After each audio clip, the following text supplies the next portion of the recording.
Hello there.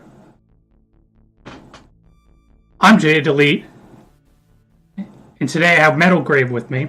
We're going to be discussing updates, or like future updates, or coming soon updates to the map. I'm going to go over a brief demonstration of some of the things that I like about working in the map, some things that I might fine tune here and there.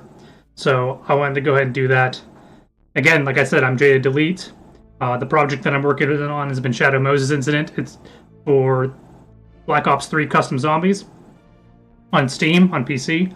There's a link to the map and the workshop in the description of this video, along with my, a way to support the stream through PayPal, and also any links to the songs that I might play on the stream are in the description below. Also included is link to the Discord. If you guys feel free to join, there's guides there. You can always chat, give suggestions, ask for help. For me, I try to check that and I get notified of that more so than the Steam workshop, and I can help you out quicker there. So yeah, go ahead and give that a try.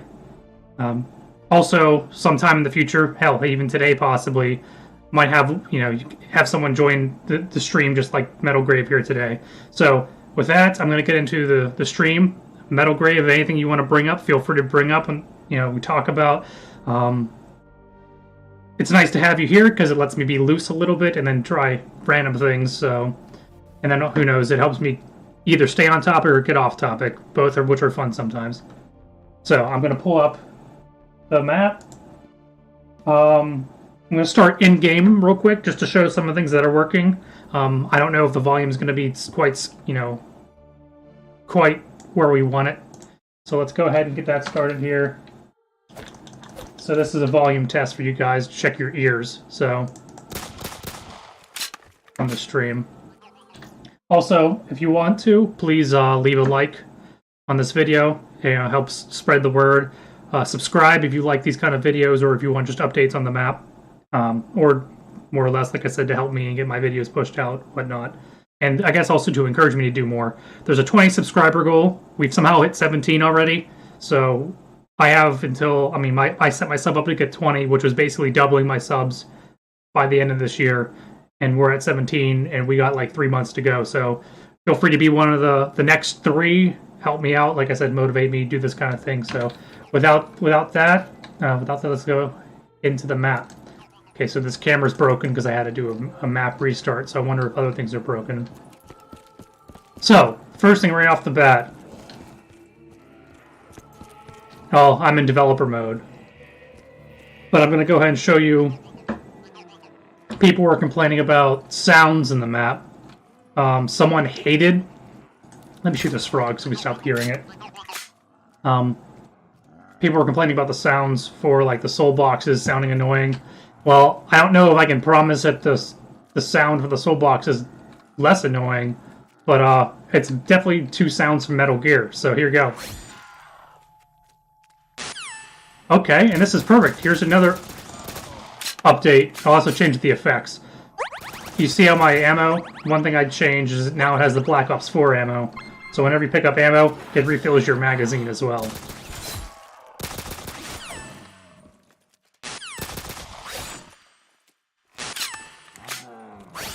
Alright, and this.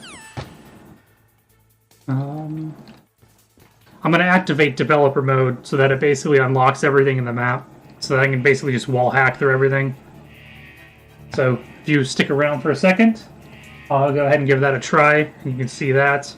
I want to give a big shout out to the T7 crew for basically having all these script, and Ice Grade and his Discord and the Mod Me community and all them for like basically coming together, putting all these scripts together that I could basically just copy and paste in my map to fix things. Like I said, that Black Ops Cold War and Black Ops 4 ammo was very nice. That was literally took me 10 seconds because they already had the code written up for it, and I just copy and pasted it, and then spent 15 minutes compiling my map. One thing I do have to do, someone complained about how often these lights go off. There is like a cooldown timer of like, I don't know, 5 seconds or something. Maybe not even. So maybe I'll just have to up that so people get less annoyed by it. All right.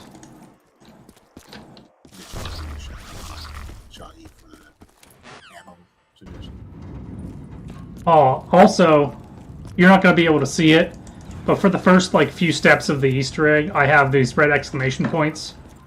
Hold on, let me see if this one is up here. Oh, Chowie.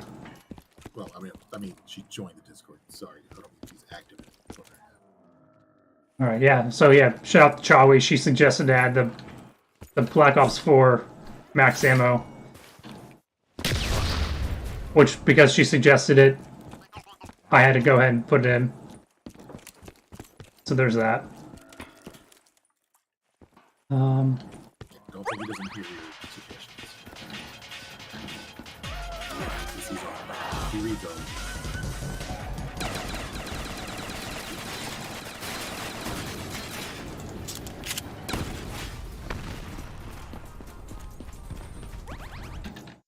Alright, let me turn my in-game audio down just a little bit, because I cannot hear you while all these explosions are going off. That's kind of like stop talking. Alright. I'm actually just going to no-clip through here. Like I said, I have all the...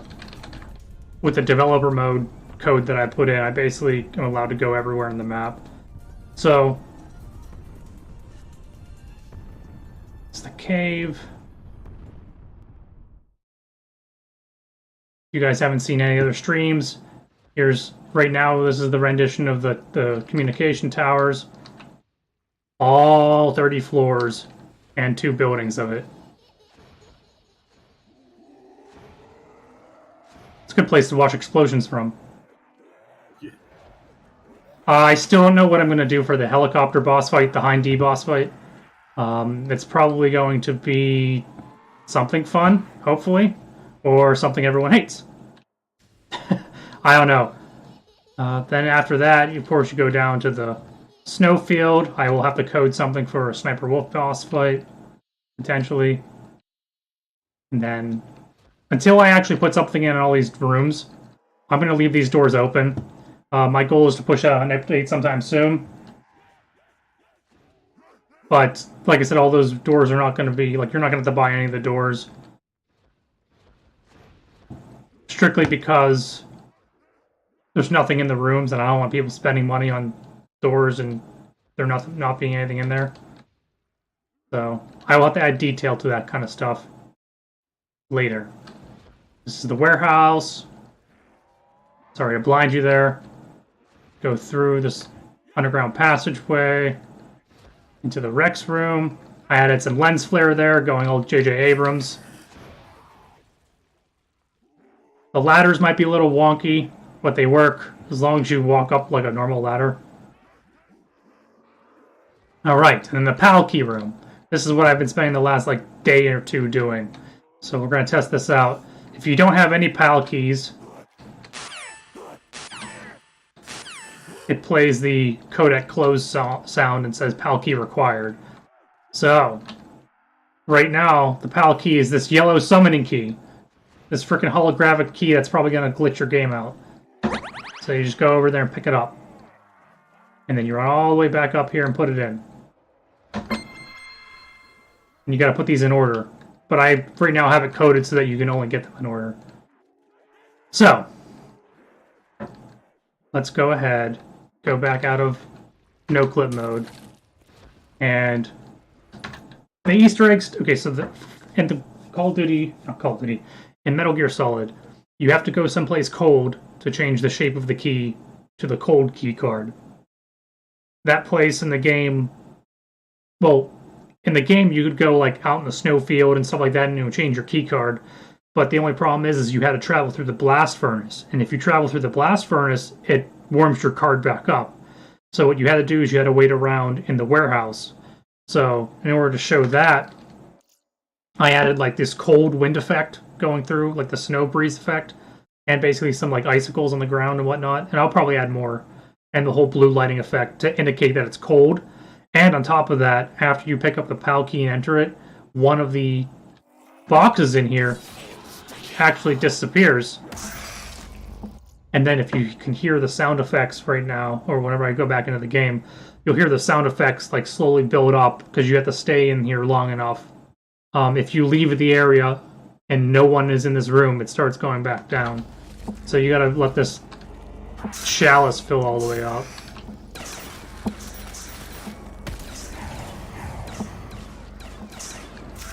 So we're gonna do that and hopefully not crash the game.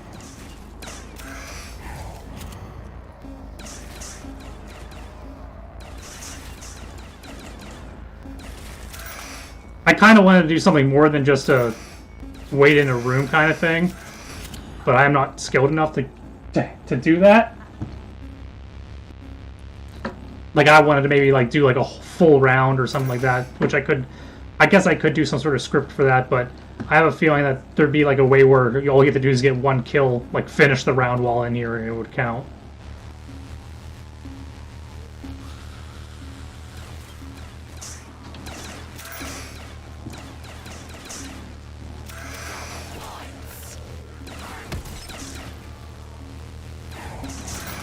So this is easy now because it's on round 4. And I have Perkaholic.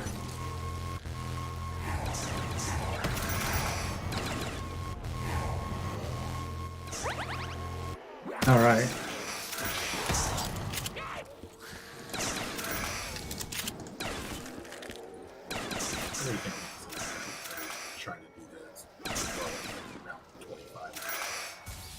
Yeah, it'll be fun. So yeah, I'm gonna run up this ladder, see if it makes me fall. Yeah. So if you hold forward, it works, but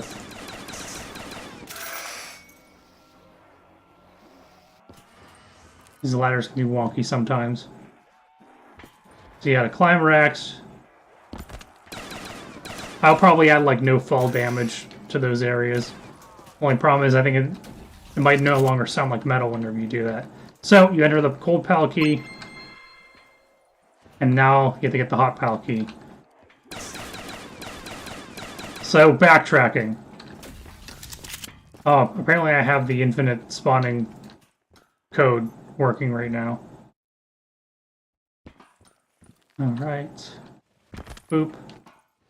Boop. Oh, okay, apparently the clip's not there. So I almost screwed things up pretty bad.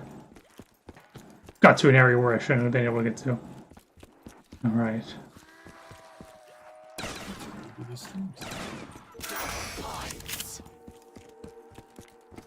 Alright, these elevators are kind of broken, so I'm not going to bother taking it because it can screw things up. Because if you take the elevator... Call of Duty Black Ops Zombies does not like elevators, and does not like moving platforms. So I'm not even going to bother with them. For now. I still like my idea the best. It also forces your players to be into higher rounds before they can actually get down. Alright, so I added some effects to this. So this is going to be similar, it's going to make the same sounds, but there's like these little fire sparks, and you basically have to stand in the lava to make it slowly go up. So I'm probably going to die here, but we'll find out. Okay, you ready? This is the hot PAL key step, which I wanted to make it require people to get blast furnace kills, but I couldn't get that code quite working, and I didn't want to spend like 2 weeks and be in the same spot. So I just changed it to basically the same thing. Make the player stand in the fire and die, and then get mad. Because it's stupid. It's a stupid Easter egg step. So working your way up perfectly to being a developer. Yeah, that's stupid. Oh shit. I almost just died. It's too difficult even for me. Are you a god mode on? No, I'd be cheating.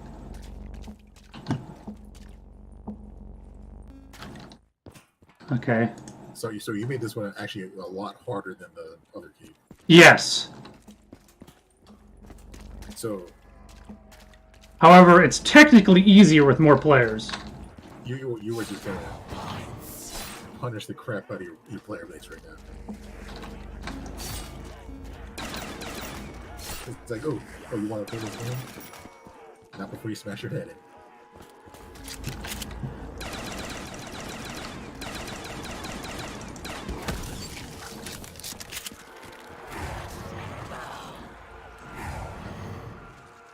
Come on, heal up. I need to go back in the lava. So, like I said, it slowly goes down if you're not in the lava. So you got to keep basically burning yourself to death while zombies keep coming at you. And then you got to heal and go back in. That's a long time, dude. Oh boy, you got to pay attention. And the funny thing, those two is this is more wide open area than you'd get in most.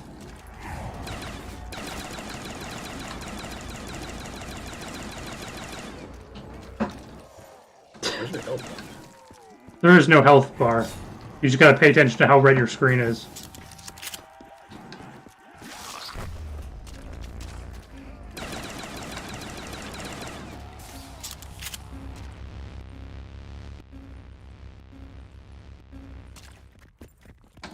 Like I said, you gotta, man.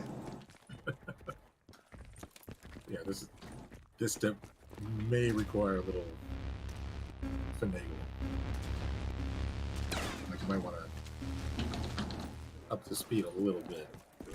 The funny thing is I already did. Oh jeez.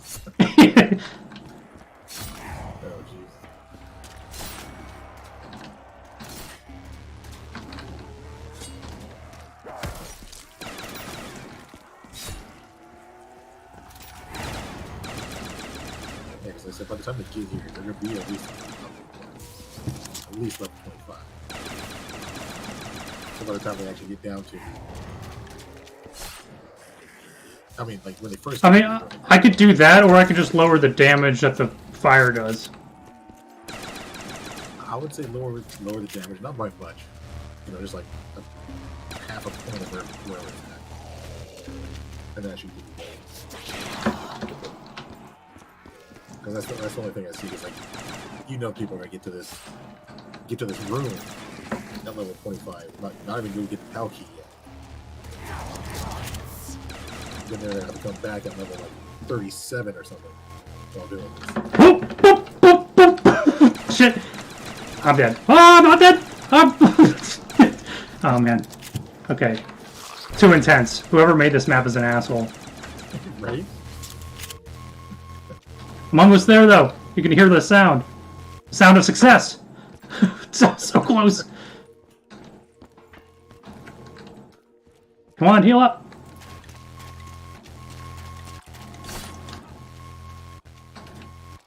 Ah, I did it. Yeah, that was what, 5-10 minutes? Stressful. That's what it was.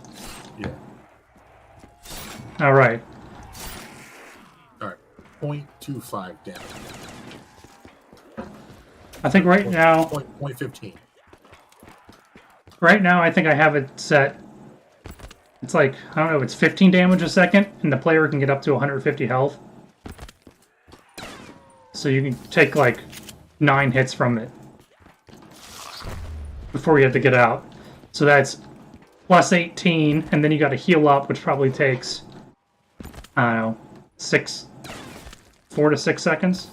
So that's minus 6. So plus 18 minus 6, plus 18 minus 6, plus 18 minus 6. And that's with Jug. So if the player doesn't have Jug, good luck with that step. Well, make it 15 damage. Or not 15, 12 damage.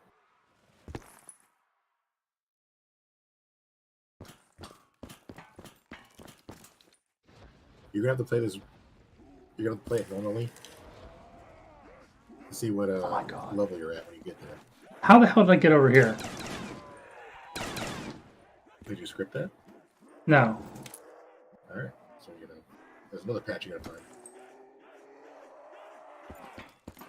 You gotta hold forward while you go up the ladder. Get out of here. You have to like look at a certain angle. Alright, so you have to look level. Alright. Like I said, I'm probably just gonna add like a push F kind of thing. Alright, so this is as far as I got, is entering the hot PAL key. At this point, I don't know if I want to do like a little mini cutscene, and then the player, I don't know, maybe I'll make the player walk up to Rex here. Push F to do another cutscene where it brings it up top, where you have to fight it. And then, after you beat it, of course, you got the really, really, really long... Well, I guess it's not really long, but you got the car chase scene to end the map. So I'm going to have to learn how to code vehicles, which will be fun. Well, do they have vehicles in Black Ops? I mean, yeah, but they don't have it in zombies. Oh, it's usually the same code, right? Yes and no. I mean, it's not built in. You have to find someone who's coded it or knows what they're doing. Stupid. So, what was something else? Oh, yeah. Let me go fill up a soul box real quick. I almost typed in no clue instead of no clip. All right. Map. Hey, it's only one Shadow Moses size. All right. Yeah, 1-to-1. Slightly bigger? I don't know. Some of these areas are more wide open. I was going to say it's only slightly bigger, simply because of first person.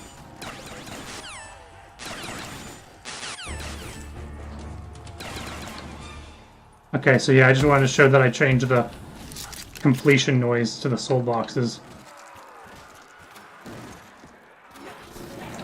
Alright, I think that's about it that I wanted to show in the map that I've changed. We'll do a real quick clip through again. So, like I said, docks elevator, heliport,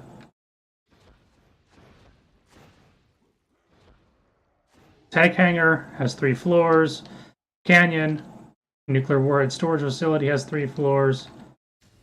Go through the crawling the vents. Crawling the vents, I don't know. Someone said the vents was too slow, which I understand. I don't know if I want to make it so that you crawl through half of it and then crouch through the other half. Maybe that'll be something I do. Right now, it's just a neat Easter egg to save your 3,000 points. And waste like 1 to 2 minutes of your time.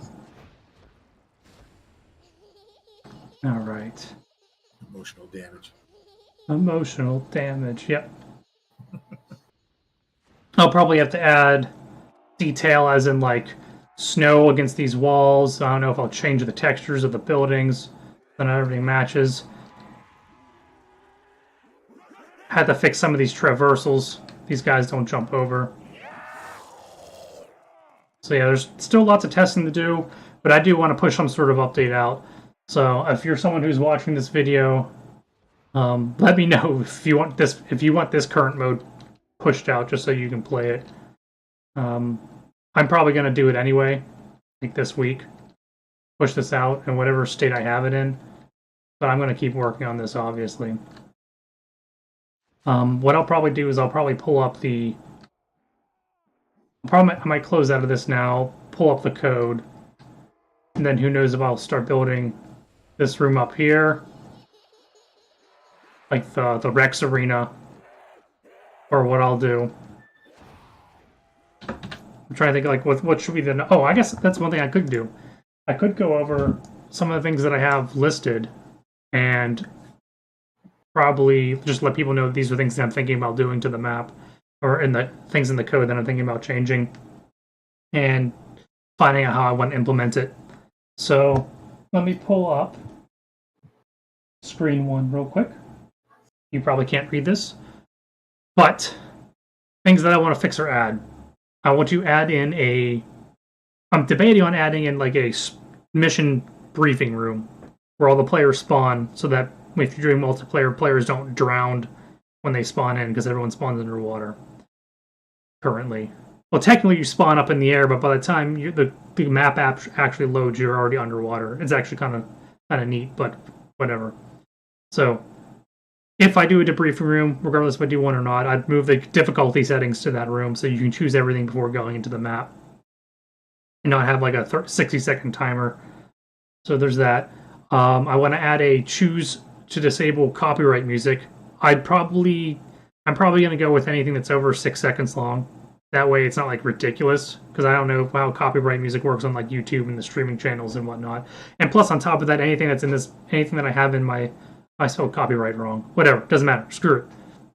Well, now you get copyrighted by the guy who has the copyright on the word copyright. No, screw him. But so he's probably dead anyway.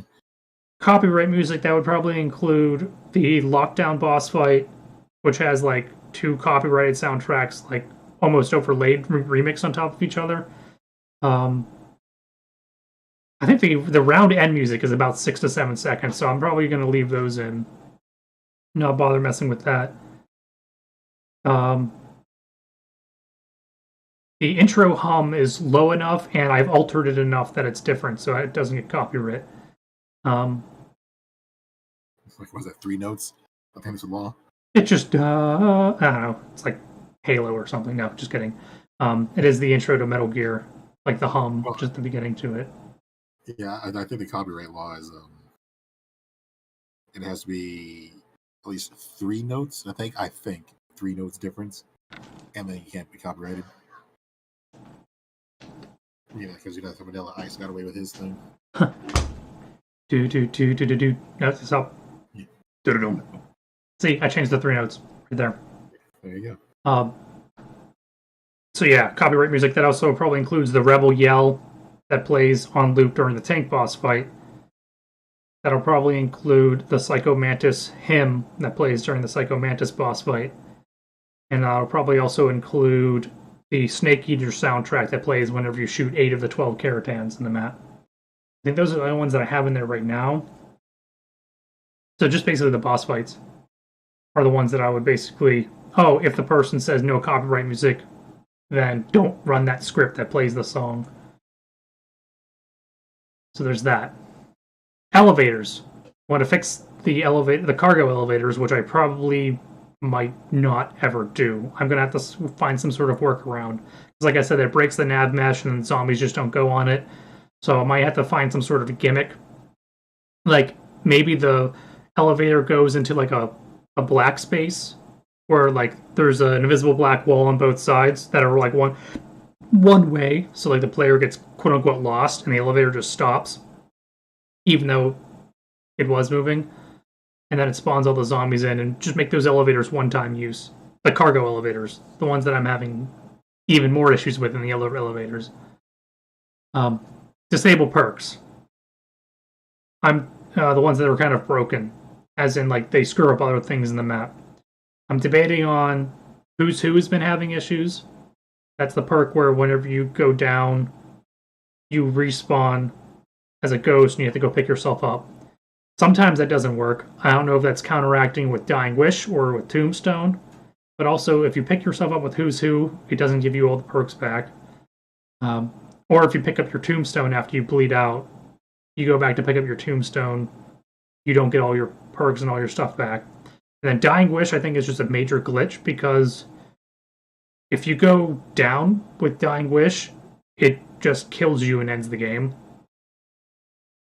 Or if it's in multiplayer and you shoot your partners with a gun, it puts them in Dying Wish mode, which puts them at 1 health.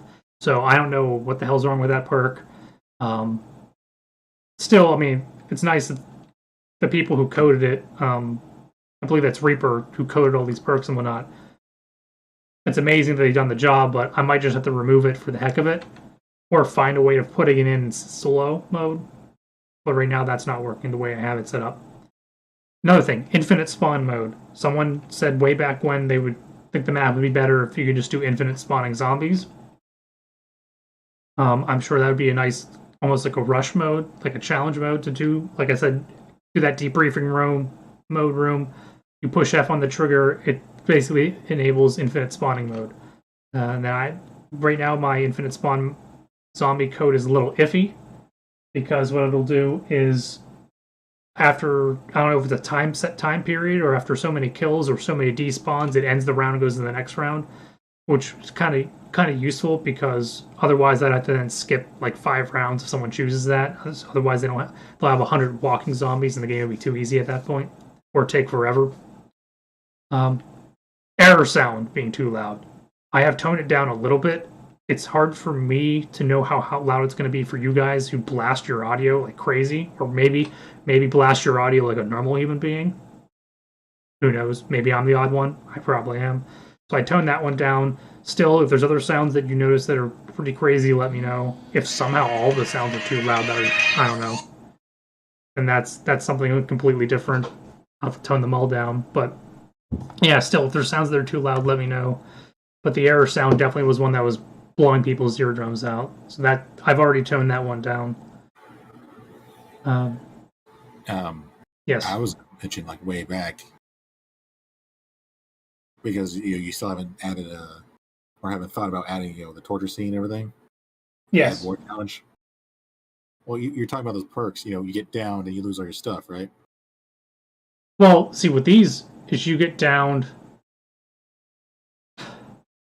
you're supposed to get everything back, but there's something wrong with what maybe the scripts are like interfering with each other because maybe they're both trying to run at the same time. Well, that's kind of what I mean. Is like leave it the way it is, but code in just code in a scene, like where you get frozen at the door before you go to after the communicator. What freaking room is that? The room right after the mines where Meryl gets shot. Where you first battle with Sniper Wolf. Yeah. Yeah. Right there is where you get caught. Just like as they get to that room, just have them get knocked down. Just like damage amplifier or whatever, and then they get down, get themselves back up, they lose all their stuff, just like you did in the. Yeah, I mean, I yeah. Teleport too. Yeah, I would probably, instead of like actually like downing the player, I would probably find a way to do like some sort of animation kind of thing where that kind of stuff happened. They end up in that lockdown room with no perks, no weapons, and maybe a bottle of ketchup and a handkerchief or something. They got knocked, punch their way out. Yeah. The one thing that I do want to do is I want to find I'll have to pull it up. Someone had a script for like the script model for the weapon for fists. So I'll have to figure out to put that in the game. Then, like I said, I'll have to buff it to living hell. Or the fist fight on top of Rex, which I have pulled up on the screen right now, is something I just added to my things to fix /had. Let me actually just go ahead and add all the boss fights that I have to add. So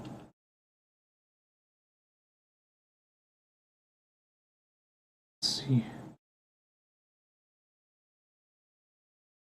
You know what? You don't have to do a Jeep chase if you just put everything on a super speed.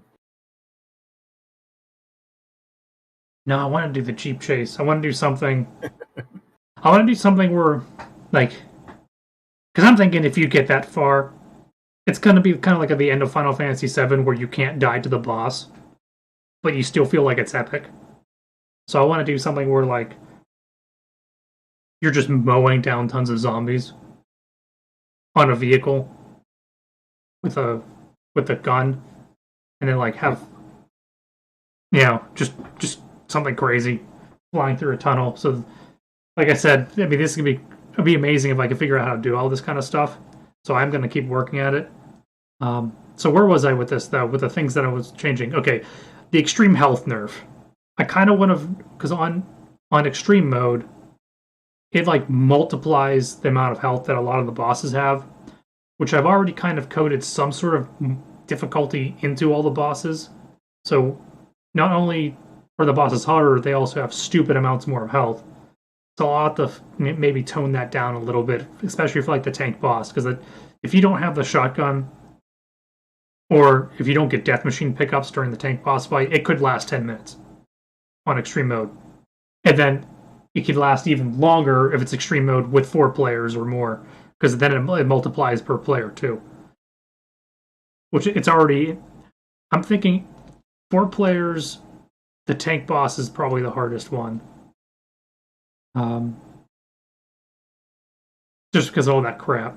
Like the lockdowns with 4 players, if you guys like huddle up somewhere or just keep moving in a circle and keep killing what's in front of you, you should stay alive.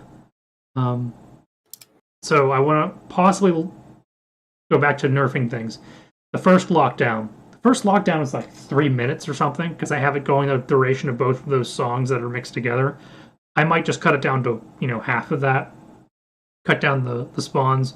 I might do like do the lockdown for a second time for more points or something like that. Like if you want to do a second lockdown, you can. You don't get anything for it except for more perks and stuff, or more points and stuff. If you want to get like loaded up early, I don't know. I'll have to figure out like things for rewards because the lockdowns are easier to code because it's basically just wait timers. You're calculating wait timers, and then you're doing things in between waits. So yeah, nerf some of that stuff because if the map's getting bigger, it's going to naturally take more time to do stuff. So you got to kind of get the player to the end game faster. And if the player's spending an hour and a half getting to the tank boss fight and there's still an hour left in the match, I don't see players. I mean, people already complained a lot about how long, some of the Easter eggs take if you're not like a speedrunner, or if you're trying to optimize it to the point where like you're not going to die at the boss fight because on round 1 you're going to get every last point out of the zombies and you're going to knife all of them and you're going to try to build all that stuff. Like optimize every last zombie that you can. Sometimes the matches will take 2 hours to do an Easter egg, and if my map's already going to have to take that just by speed running it, people probably won't want to play it, or replay value goes out the window. So, but I don't know. I don't know typically what the general community would like. So I'm going to try to do things best that I would feel, and then just tune it depending on my own knowledge of what I know how to code or what I could find out how to code, and go from there. Brutus Lab Health. Apparently, if you don't get to the labs, like the nuclear warhead storage facility labs where I spawn like 3 Brutuses on normal mode, if you don't get there by round 16, the equation that I have is kind of brutal. So I think like if you don't get there by round 16, it's like the round times 2,000 health or something like that, times the amount of players that are in the match, or some stuff like that, and then times the difficulty, so whatever difficulty level. So it gets kind of crazy. And again, if you don't cheese it by using the banana colada, or if you don't cheese it using ice blast, full ice blast, and just one shot them, you either have to have the minigun maxed out, the shotgun maxed out, pack-a-punched, or there's the SVU sniper rifle maxed out, which does crazy tons of damage. If you don't have either of those, you're going to be loading clips into them, and the zombies are just going to be killing you, or you're going to get gassed to death. And if enough Brutuses are in the map, the gas effects doesn't show up, so then you're walking through invisible gas, and you die, and you get mad, and you uninstall the map. So yeah, I think that's what I want to do for that. I don't know if I want to change anything with the Psycho Mantis boss fight quite yet. I mean, I'll probably take out the soul box that's in there, because the soul box was in there just to like throw in, like, you have to get 100 souls in order for the magic door to open up. So hopefully you'd kill Mantis before 100 zombies. Give the player more, just one more step to do, to make the player stay in that room just a little bit longer before it would open up that door to where the cave is now. But in the current version, in the demo version, it's just a black tunnel with a viable ending. So yeah, let me go to that, into the game. Oh boy, going the wrong way. Going right into Rex's groin. Big metal groin. Show what's up.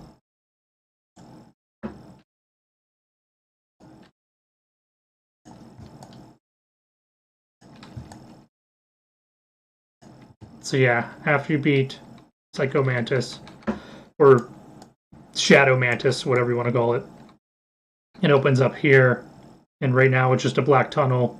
Well, in the released version that's out now, is just a black tunnel, but it'll be this canyon. I might need to figure out how. Let me add that to my list. Dog spawns in tunnel / snowfield. I'll have to see if that's something that I want to add. I'll put a question mark there.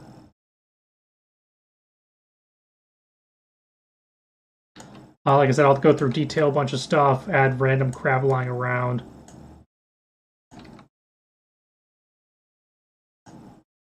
Put detail, because right now these are all just flat textures. There's no detail to the textures.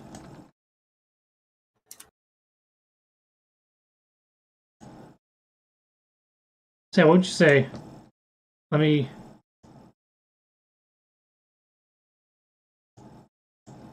minimize all this stuff.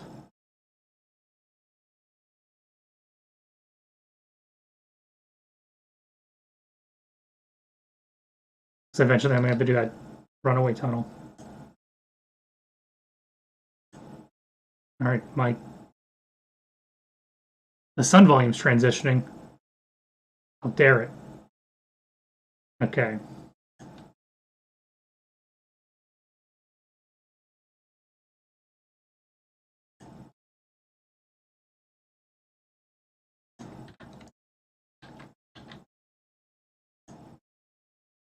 So yeah, the current size of the map is about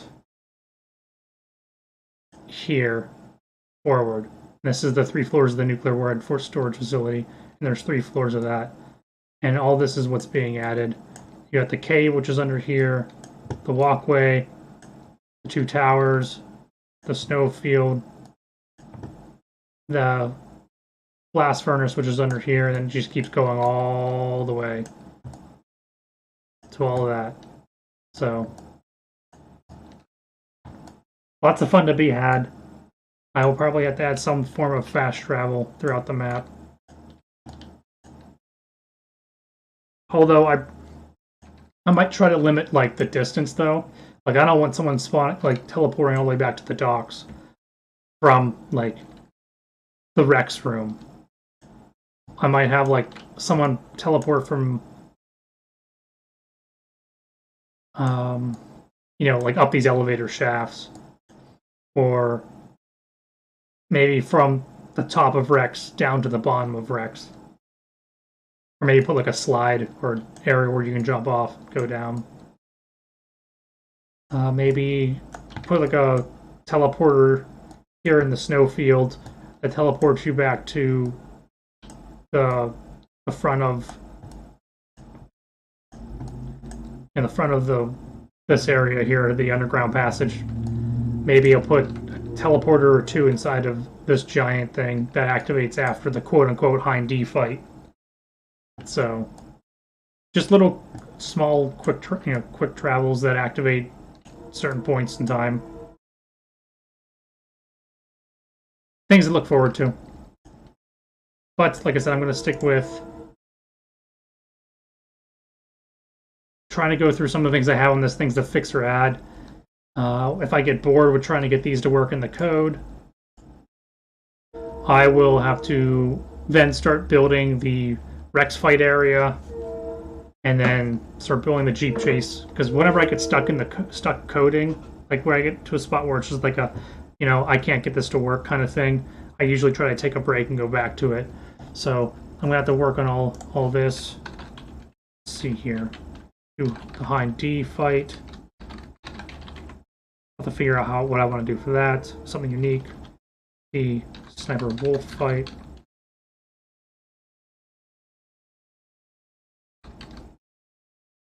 Is it the Vulcan Raven fight? And then Rex fight, obviously. This fight on top of Rex. Well, Rex fight it's 2 stages. It's radar dish, and then it's driver's seat. This fight on top of Rex. Getaway. and then credits. Okay. I also have an entire list here of like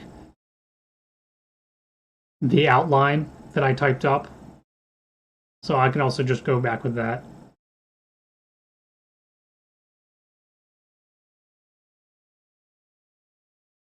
I did not just say screw it, I did make 2 elevators. Apparently it's an elevator to an elevator. Yeah, they're both in there.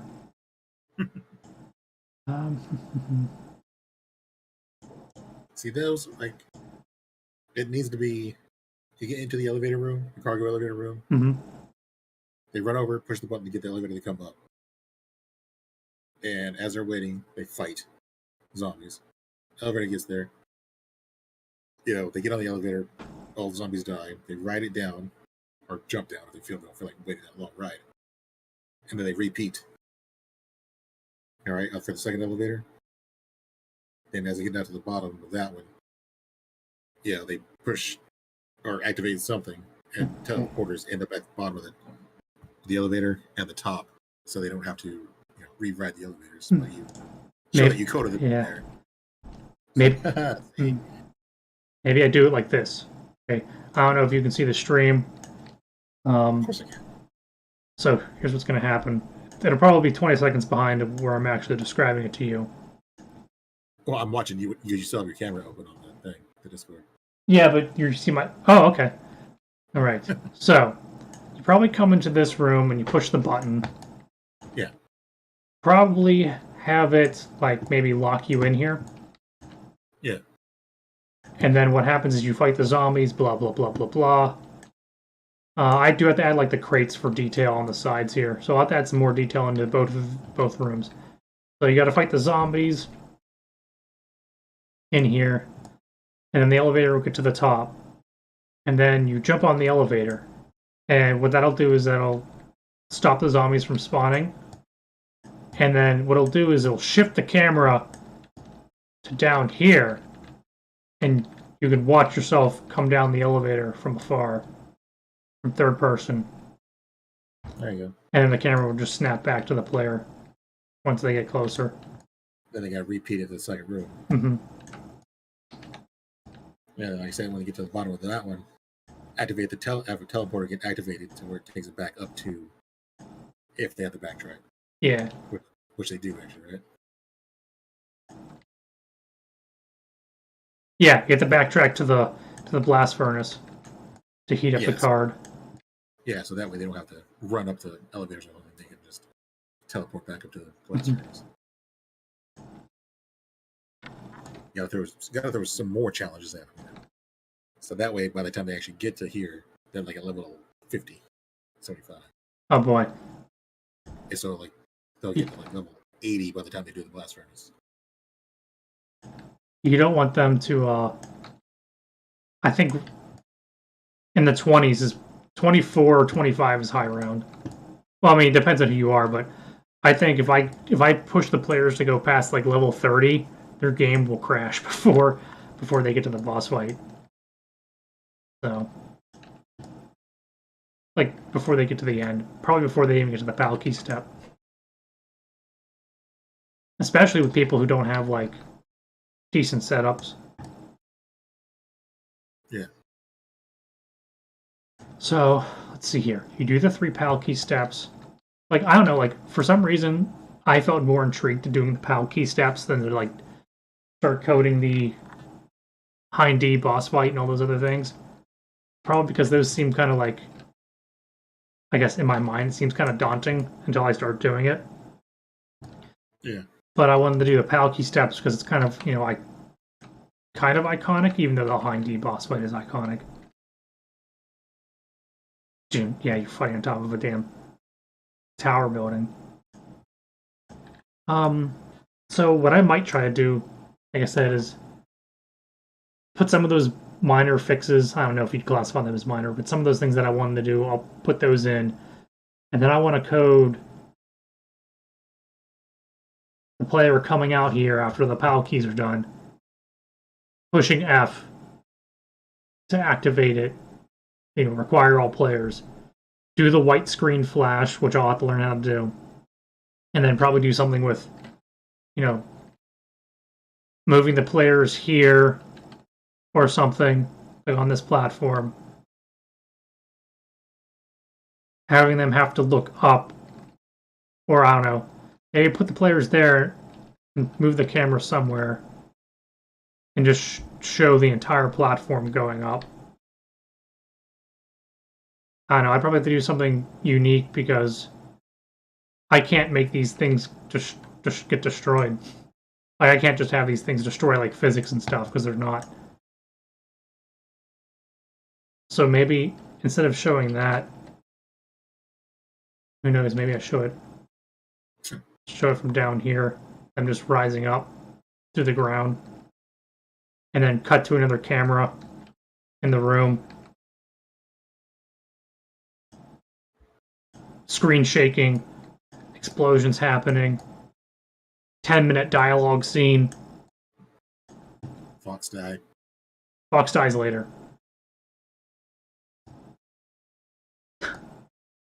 Yeah. The Rex. See, I think also the Rex. I'm gonna have to find a way to add a skeleton to the Rex. That'll be fun. Hey, if I can get the Rex boss fight to work, I can get the helicopter boss fight to work. Because they're going to be similar in, like, attack patterns. No, I think the helicopter one will be a lot easier. Since its attack pattern is a little more basic, I guess. Well, I'm thinking both of them attack from above.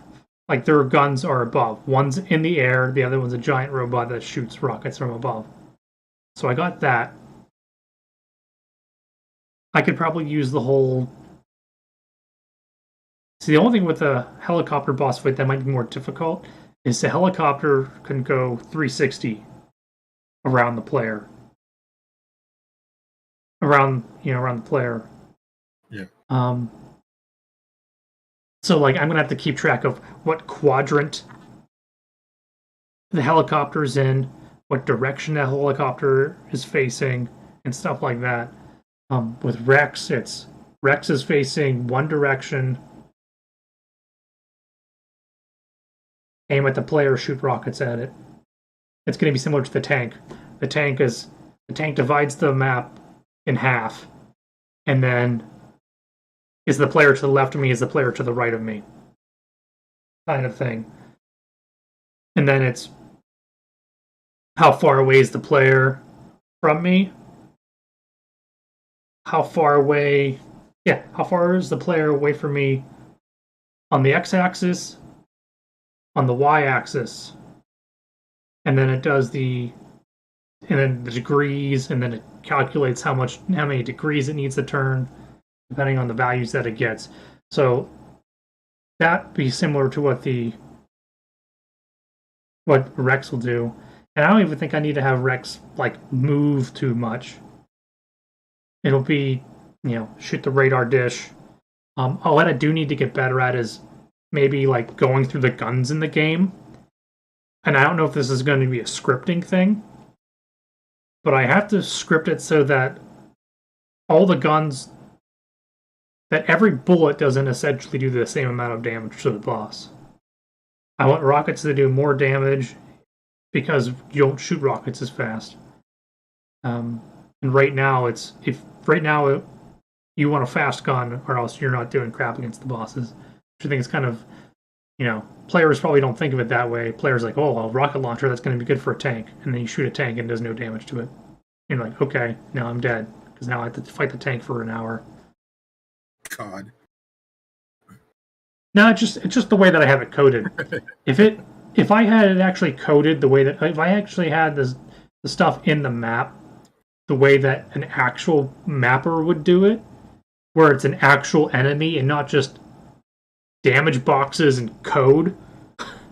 It's not it's a freaking model with 2 damage triggers, 2 health stats. Well, it has 3 health stats: a total health stat, a turret health stat, and a body health stat. And they're just hitboxes. It's not an actual enemy. They're just numbers that go down. So I need to have it be an actual like enemy archetype, which I'm not too knowledgeable how to do.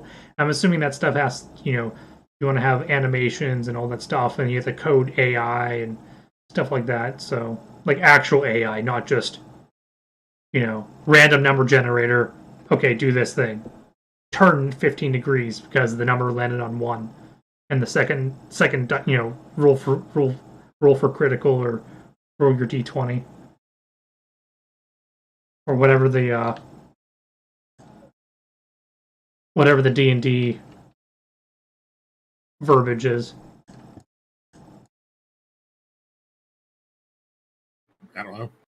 That sounded right. I know. I was told that I attack. I was told that you don't roll for crit. You roll and get crit. Which I'm like, well, don't you want to roll for it? I don't know. I just think it's probably one of those sayings. It's probably one of those sayings that people say whenever they don't know what they're talking about. So that's why I said it, because I don't know what I'm talking about. I think it's you roll for hit, and then you crit on a certain number. Yeah, I mean that sounds. Yeah, like 15 or higher or something like that. So that's why you have your 12-sided or 20-sided dice. Is it a dodecahedron? No, that's a 24-sided.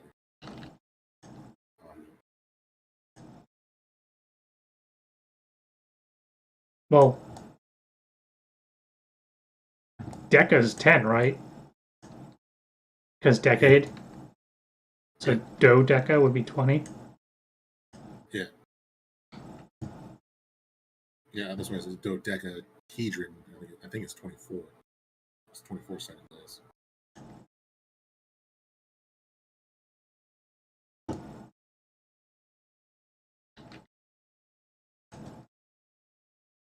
Okay, so let me see how the heck. Oh, so I never went back and finished clipping all this. Makes sense.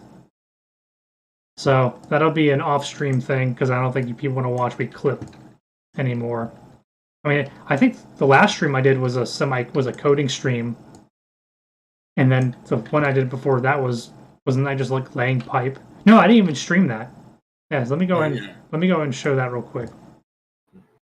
This is me wasting time laying steam pipe in the boiler room or in the steam room. If you know what he means. Come on, get up. There we go. So yeah, I was adding detail to this room. Some fog, some steam. Just enough to break people's computer. Some random pillars that don't fit in here, but doesn't matter. Your settings are going to be so low that you're not going to be able to see what they are.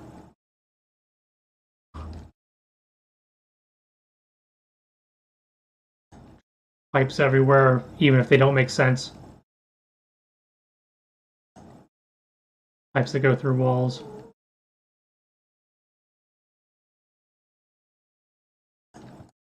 Yeah, tons more to do. I wanted to do a stream. Actually, this effects is kind of messed up, so let me move this a little bit this way, see if it lines up.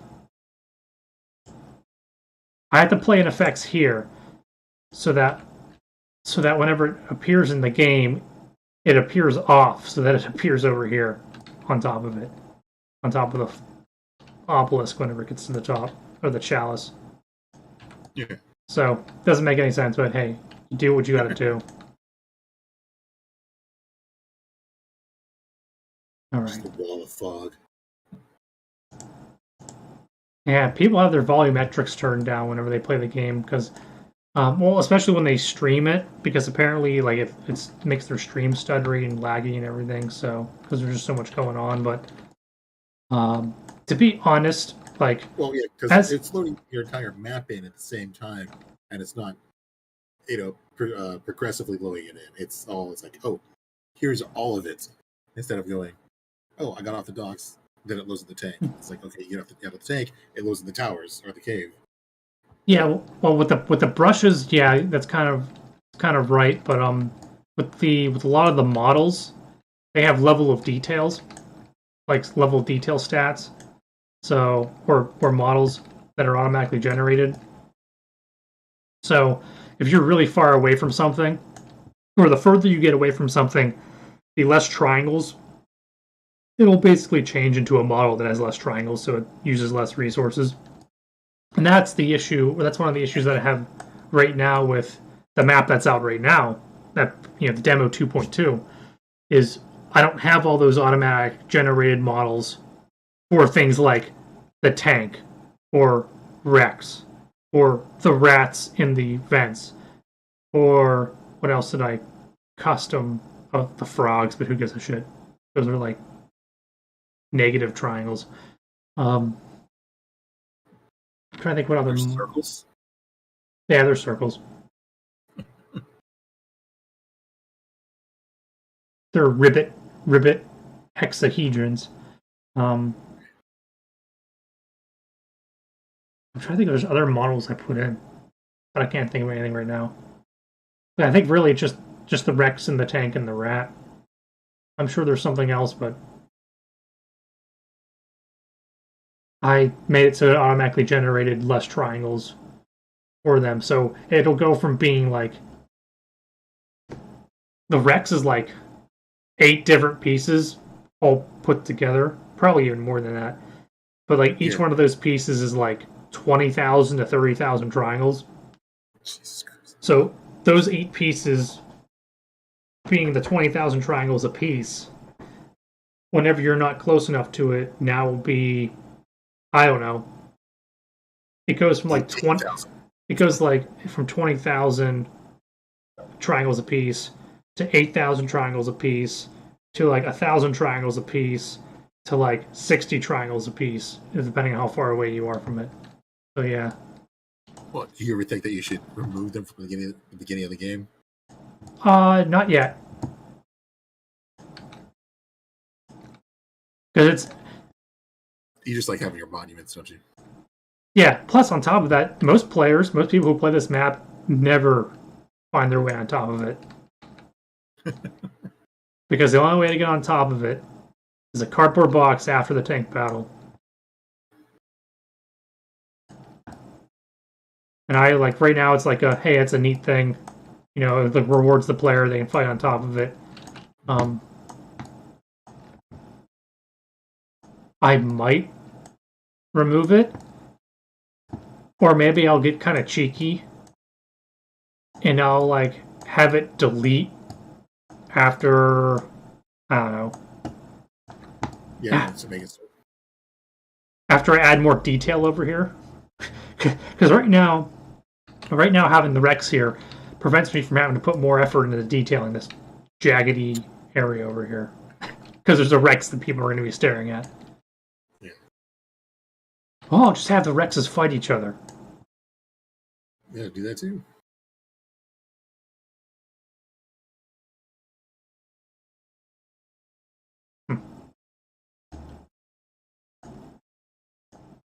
They'll fight each other kind of like they'll walk up to each other and then it'll be like the scene from SpongeBob where Patrick and SpongeBob were in the cardboard box where the robots and the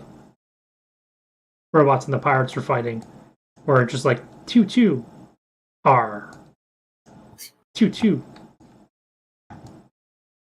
shiver me timbers. You'll walk the plank for that one, and then you gotta move the. And then 100 explosions will happen, and then players will have to turn down their volume because random explosions are happening. Yeah. I was going to mention you didn't move the Rex's mouth bottom, the one inside the hangar. Okay. Up a little bit. Do you want me to like close it, like rotate it, or move it up? Close it. Okay. Because it doesn't open until he jumps in it, or until the thing is open. Until liquid shows up. It's like, thank you, Snake. Also, your turret on your tank, it needs to be moved forward a little bit.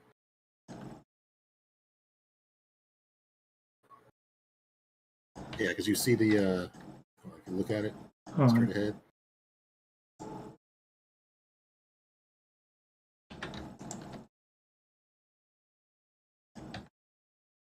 So all this is one piece.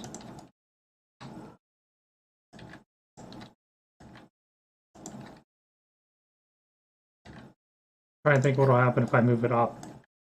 Oh, okay. Well, On. but you see, Or do I rotate it? well, I'll just don't move it. Yeah, I was just to show you where there's the small eyes, lights, I guess, right there. Yeah. They need to be inside the little square socket right there. Yeah, Okay. those. That's how far it needs to move up, be closed. Let's see.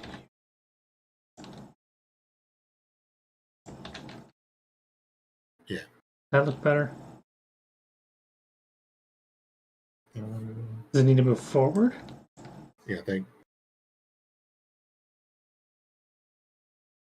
And then down. Yeah, there you go. Oh, damn it. Got the paint smudged. Well, that's what you get for handling without cleaning your hands. So now, I don't know how much I care about this. Well, what you should have done. I'm sorry, I screwed you up. You should move the head down. That way, so you can put that back where it was, not the legs, the centerpiece. Maybe because you won't work. I'm such a good co-host.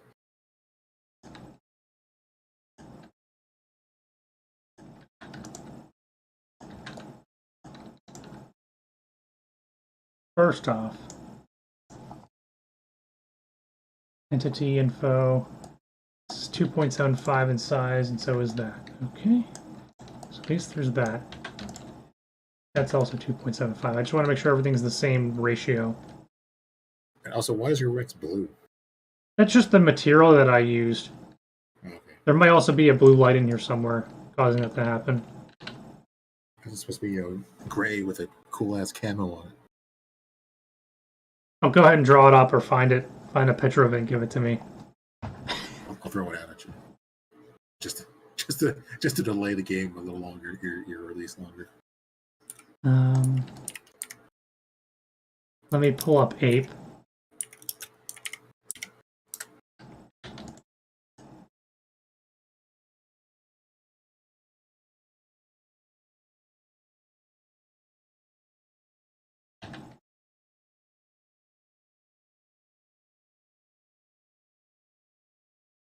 I don't know why I'm gonna. How much this will change things. Come on, Ape.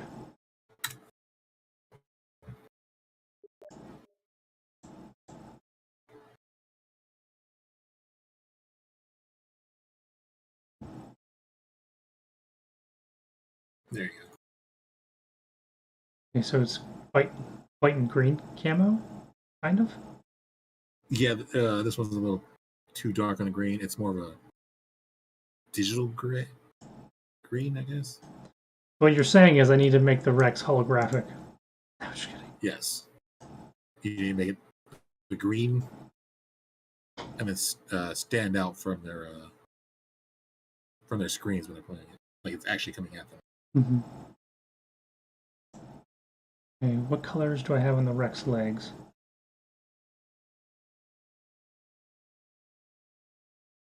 What the heck?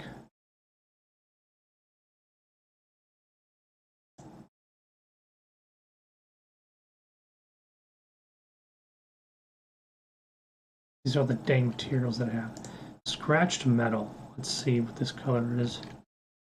Okay, well, it looks like this. So, let me... The albedo tint is this color. That wasn't a... I don't know what I just did. Maybe I broke something.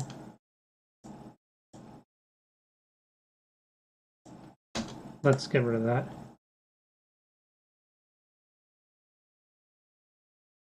Gunmetal. Let's...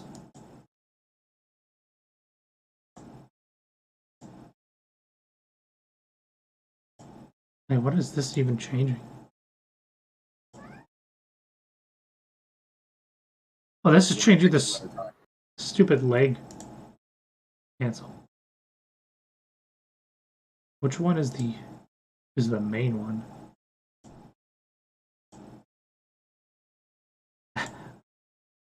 So that changed like with the connection, Joey. Yeah. Okay, silver 2. All right. Well, I didn't mean for you to go that much work. Hold on. What piece is this changing? It's probably not even part of the leg. Cancel. Okay, let's just do it. Let's just do it the proper way. Select all. Not the way that I did it. Okay. So Rex legs. Okay, so that's the front piece then. So the feet, yeah, that's the. Yeah, you see where those are the thighs. And it's upside down too. Yeah. Nice and shiny. There's no bones. See, so I couldn't even use this for anything without putting bones on it. Okay, so you see how it says it's 22,000 verts and it's 4,000 or 7,000 triangles? That's at LOD 4, so that's as low as it goes. It actually goes up to this 105,000 triangles. So it just gets more beautiful. Oh, yeah.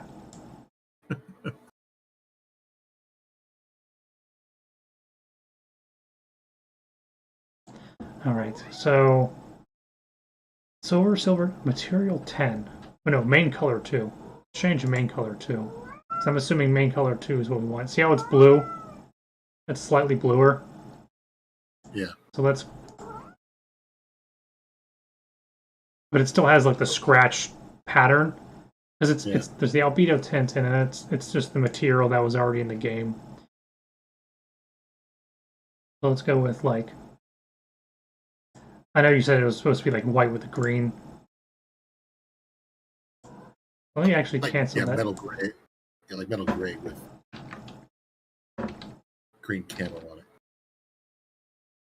But I don't think you can do the camo patterns unless you feel like free painting it.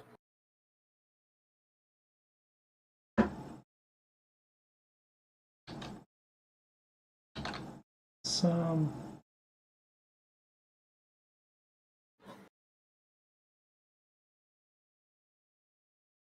Should you? All right. We'll fix it later. Because like I said, this now is just becoming a distraction. Now it's being trash. But yeah, but this, I'm just basically going over like what we can, what needs to be done. Yeah. How about, what would be a strange thing to make it? Oh, my stealth camo, which I make everything. Oh, is that not a color map? Just no color map. Yeah. Just clay. Just flat gray.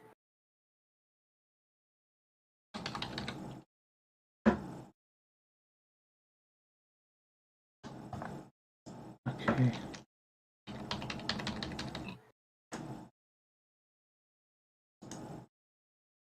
Reset to saved value. Okay, we'll do that.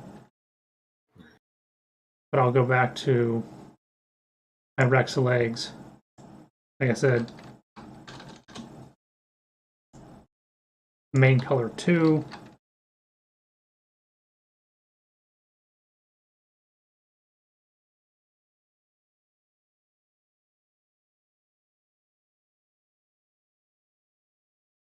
There you go. Just to give people more seizures and cause my map to run more poorly. You said you wanted a rainbow, right? Let's see. What else do I got? It's, what do I call it? Stealth. Stealth texture blue.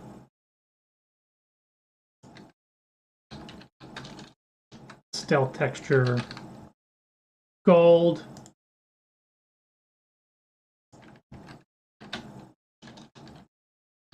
Freaking rave over here. Stealth texture red, which did almost nothing. Rubber. What the hell is rubber? Rex rubber. Well, we're going to find out by making it purple. Purple is the appropriate color for rubber.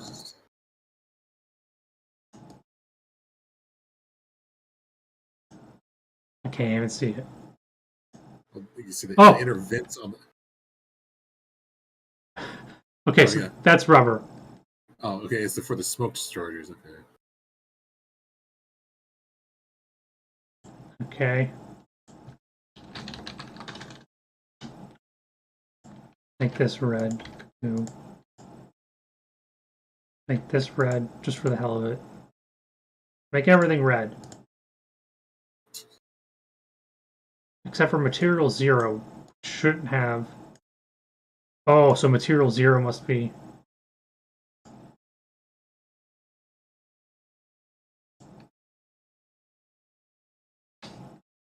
There, you see what you made me do?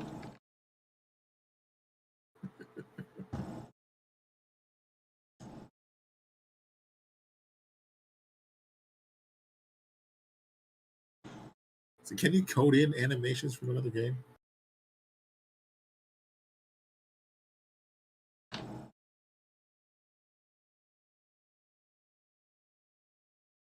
Animations? Yeah. Reset to saved value. I mean, like, if you can you... Would you be able to pull animations out from a PS1 version?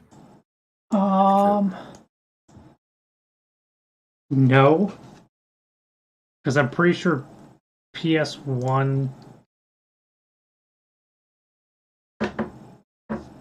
I don't know how any of that stuff works. Engine-wise. I think it had like a T95 engine. Like Texas Instrument.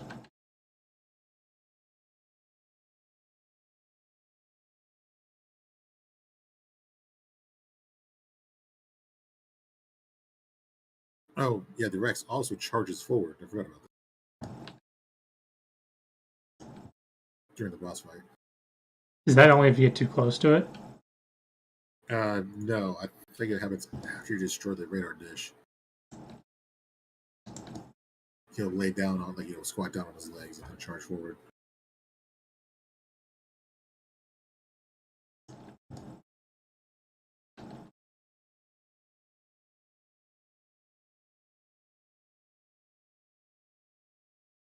I might just leave All right, bye. this broken for now. Maybe not. I don't know. Yeah. Well, it'd be better if you put it back to where it was, where it matches with the legs. Then you just move the head and everything down. Because that would be easier. You think that would be easier? Well, because this way you don't have to move the legs up and everything, which requires you to move the entire model back down to the floor. Yes, but let me...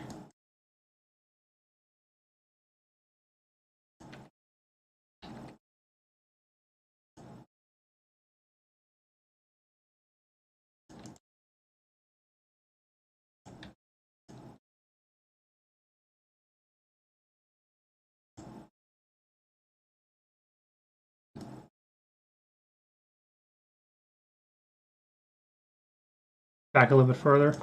Tiny bit? No, that's actually right.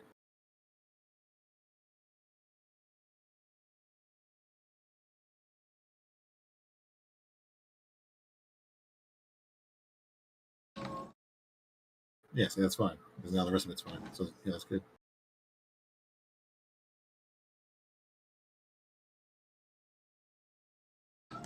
Give me a second here. No.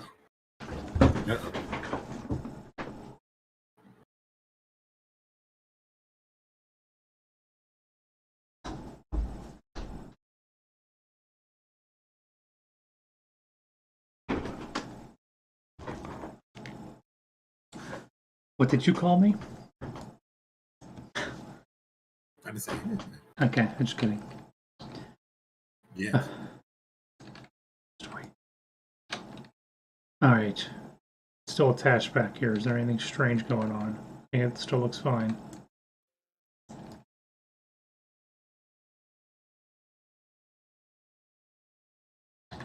Like I said, I'll have to do all this again for whenever I finally... let me leave the prefab and save it.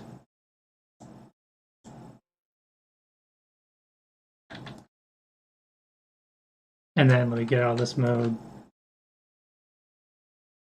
Okay, so I don't think that's going to mess with... Yeah, it's not going to mess with the hitboxes. Or not the hitboxes, the clip that I have, because I didn't have the player going on the head anyway. So that should all be fine. Yay! Woo!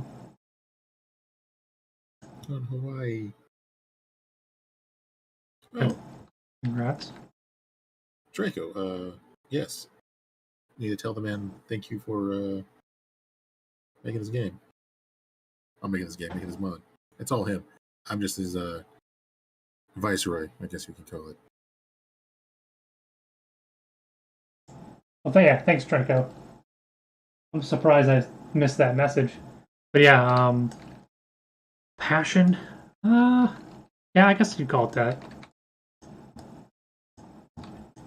Hopefully, like I said, hopefully it keeps me going, because I think that's also the thing too, that and I probably discussed this on like a stream like a month ago, like one of the first streams where and then what also was brought up whenever we had, what was it, not Simply Normal. I'm not sure if you remember the guy who was on the one stream where I was building this and he jumped on and we were talking. Oh, great. I don't think it's Simply Normal. Can't remember. I should remember, but because me and him had a long conversation. But it's always the thing too, is like the map's never going to be good enough in my eyes, and it's also the whole like what's in here. Like I can never get it out onto here because it's just the lack of the ability, my own ability to do so. But yeah, I'll do what I can and do what I can. People have already loved it, like I said, or like I'm going to say right now, 17. Casualish. Casualish, that was his name. Okay, casualist. Okay. Casual-ish. Casualish. But yeah, one word. Yeah, well, shout out to him. I do have to figure out what maps he's made and maybe do a playthrough of a few of them on a stream or so. Just to see what other people do, and like it'll spark an idea, like how the hell did this guy do this kind of thing, and this would work for this kind of step or this kind of thing. Like translate it to Metal Gear. But yeah, where was I going with that? It'll never be. I'll do my best not to let the quote unquote it's not good enough or the whole like perfectionist kind of thing get in the way of me releasing the map. Yeah. I'm at a point where maybe I'll just release it so people can play the new areas, test it out, see what glitches they can do, what areas they can fall out of the map on, silly things like that. So that would be best. What you should do is you should do that. Definitely let everybody have at it, and then they can report back everything that's wrong and what they're finding, and then you can patch that quickly while you're doing other minor asset changes or beautifications. Beautification. Yeah. I think someone referred to it, and I'm going to agree with this, as, well, some people would call it detailing. Other people would call it model spam, where you're just throwing models in your map just to make it not look empty. Unfortunately, that's probably what I'm going to be doing. If I what? You're detailing.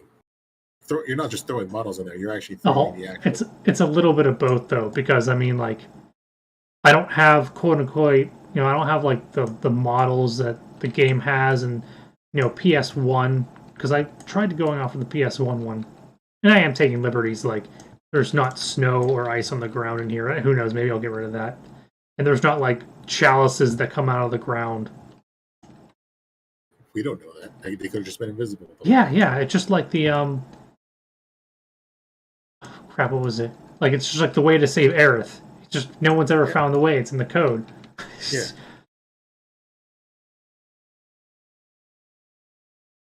Or to beat some of those unbeatable bosses. Yeah, it's in the code somewhere. You just don't know.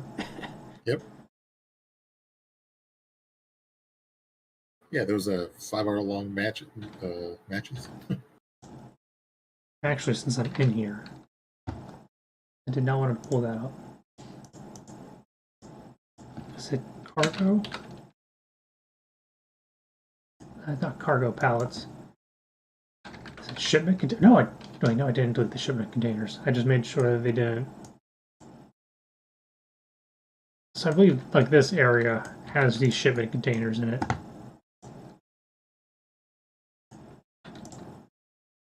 Although I might have to make it smaller. Wait, no, the down one doesn't. The down one just has a minefield in it, which I find kind of ridiculous. It has a minefield and it has cameras in it, like gun cameras. And I'm pretty sure, first off, I'm pretty sure I wouldn't be able to code gun cameras, to be fair, if I could even code them. Because they'd shoot invisible bullets out that would damage players whether or not they hit them or not. And then... the first cargo? No. Yeah, the first one has like 4. It has 2 on each side.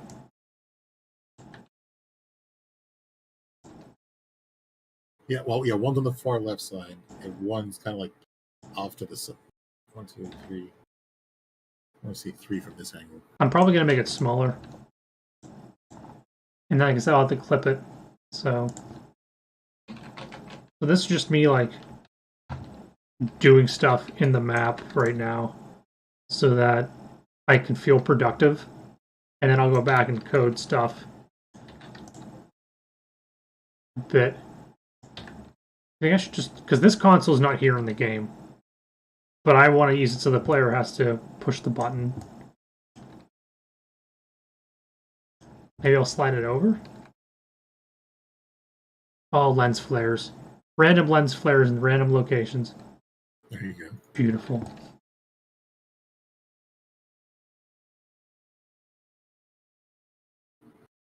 Oh. I guess that's just enough space. Have you seen this one? Hey, what? You're sending me something? Steam or Discord? Which one do you prefer? Doesn't matter. Alright, well, I got Steam right next to me, so.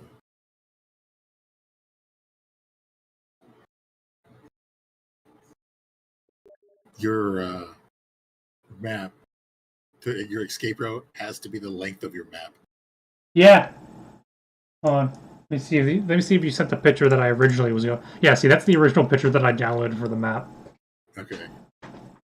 And I came across it by accident. I mean, technically, this is the VG cartographer guy. This is what I started building the map off of at first, and then I used his other 3D ISOs of all these areas to then also fill it in even more, and then gameplay footage on top of that from players who've done walkthroughs or speedruns. Yeah. So yeah, but it's just tunnels. Just a tunnel. See, that was one cool thing that I did find out that I didn't remember, is that it's just a long tunnel.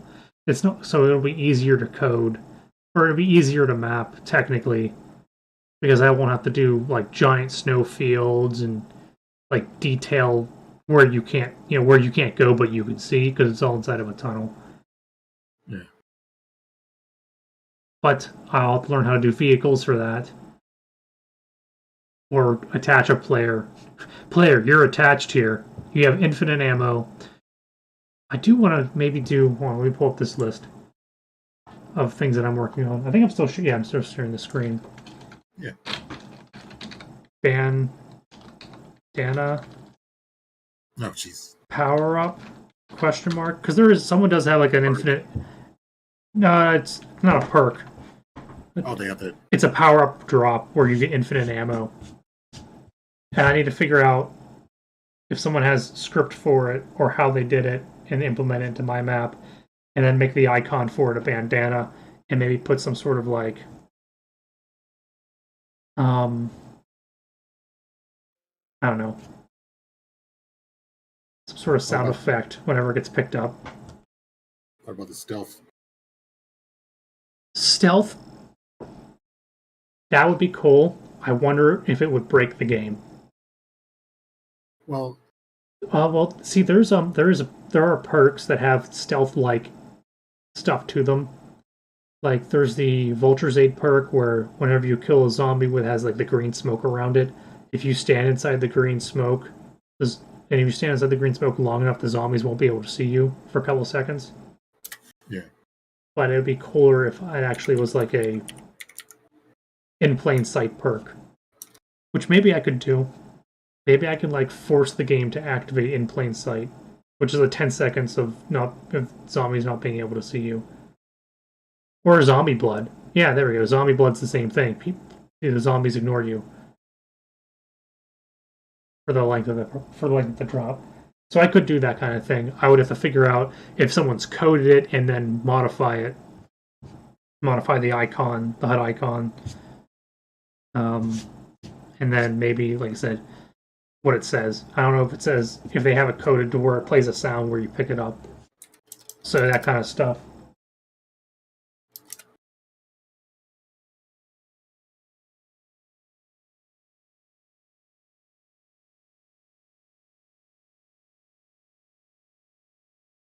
Now, see, I was thinking, can you have any of those modded to where it acts like the elevator?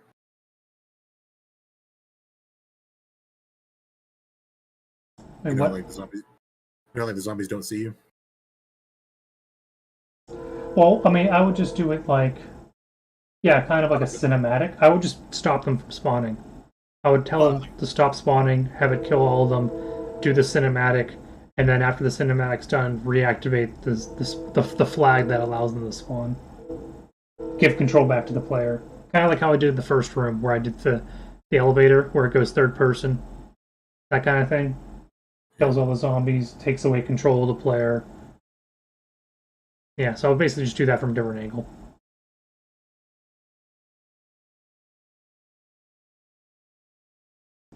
Like rinse and repeat, except for probably more complicated because I'm slightly better at coding than I was back then.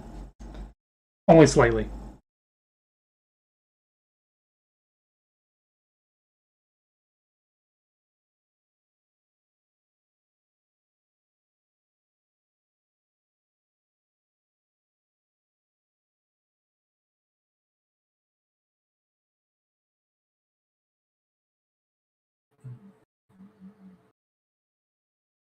Yeah, so these rooms are kind of empty.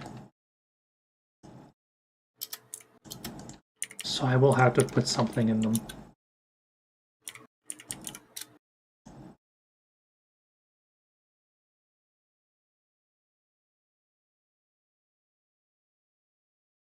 I did not want to hit that button.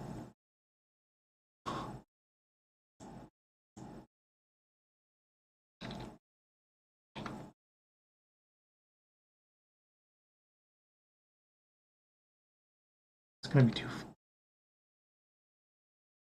Do I want to put these up against the wall? Or do I want to...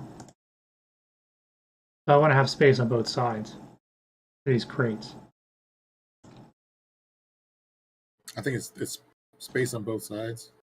For the player to run around. Mm-hmm. And then I think It was like ammo or something. Yeah, and then there's picture has like a bigger crate. These here, the ones back to your right, or there's one in the center of the floor here, off to the off center, left. Hold on. Oh, Do you have a link pulled up? no, I can get back to it. Sorry, I was searching for the Metal Gear remix. They haven't been officially announced yet. That's still in-house talks for the Konami.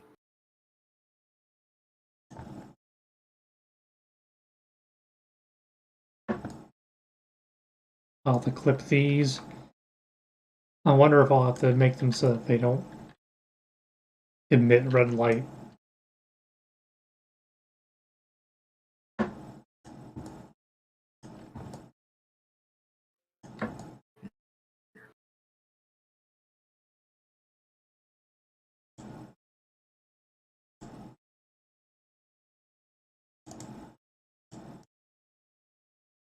That's from the video, so I can't screen grab it.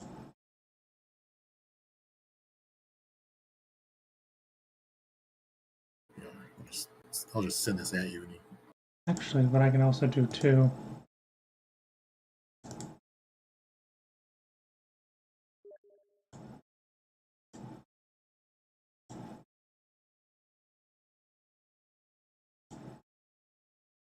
What is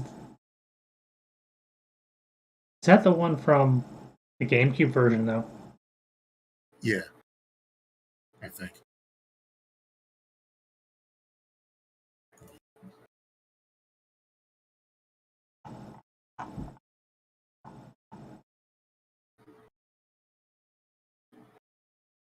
Interesting. Yeah, it's just an ambience thing, but yeah, that's how the cargo elevator looked. I can't remember if this is a GameCube version or not. The GameCube version looked a lot smoother.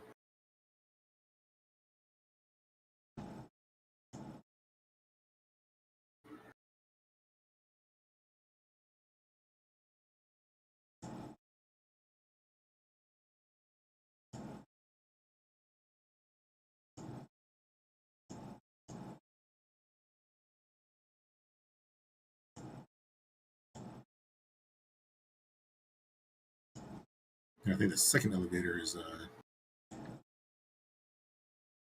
Great. cargo area is empty.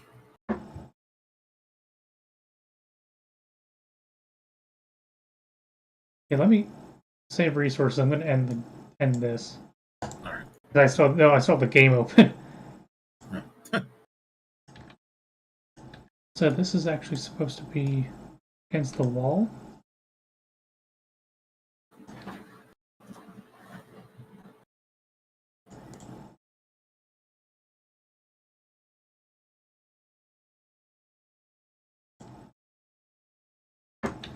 Okay, I'm gonna do it and do it my way.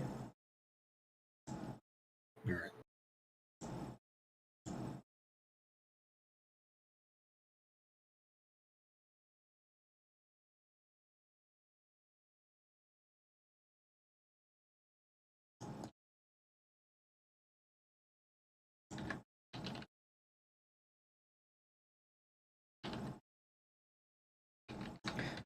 Also, just to go off of what the again, thanking Draco exclamation point for showing up in the chat and saying that the work is underappreciated, underrated, severely underrated. To be honest, though, I mean this is only possible due to all the work that everyone else has done with all the assets and coding and scripting they've already people have already put into the game to make it so much easier for me to basically just jump in and constantly seeing how other people do things, what's possible.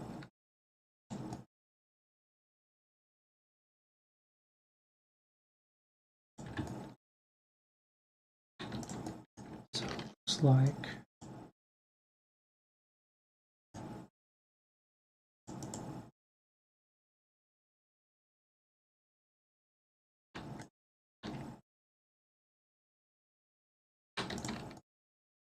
and like I said, just the amount of code that people have already made. I mean, think about all the. I mean, this map has like 28 perks and 20, 19 to 20 of them. No, even more than that. All but 5 of them or 6 of them are from other people. Like Treyarch didn't even have all the perks working. Players had to go through and rip them from the other game or from other maps, and then using asset tools to rip things from other maps, and then or other Call of Duty games, then code them in here and stuff like that. So yeah, wild.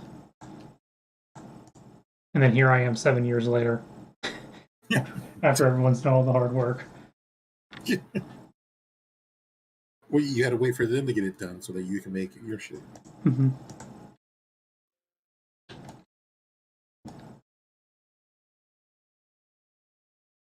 You know what? When I played the Twin Snakes, I did not know that the special edition came with like the most badass freaking bookends.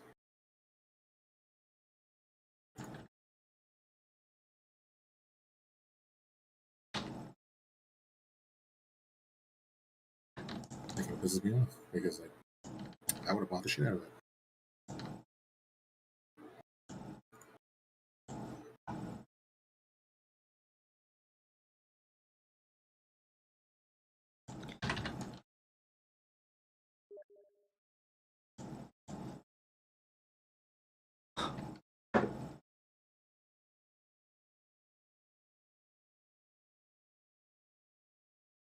He looks like Ryu in the second picture.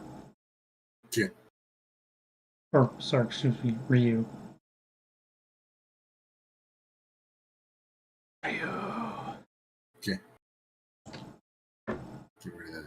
I'm duking all over your face.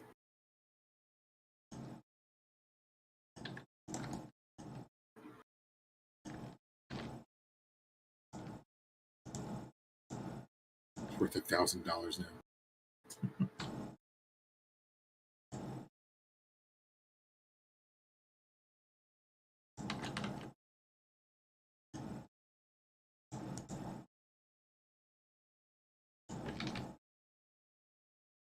Can't wait to find out these aren't actually touching the floor.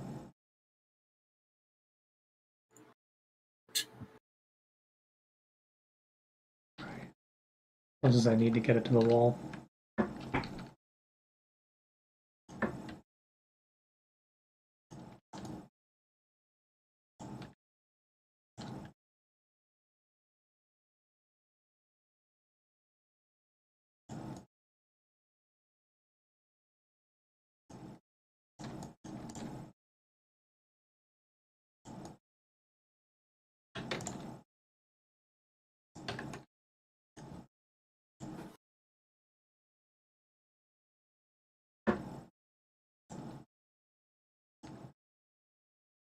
All right, so you release it after this? I'm at the point where, like, I'm gonna... My goal is to at least get everything... Crap. I'm at least gonna try to speed run a lot of this stuff up here. For the next update. Like I said, the air sound too loud. I think I have that fixed. I have the warning for the tank boss. I need to add one before Mantis. I'm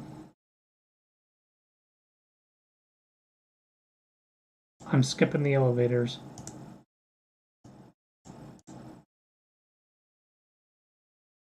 So I gotta go through this stuff. Try to knock out some of this crap.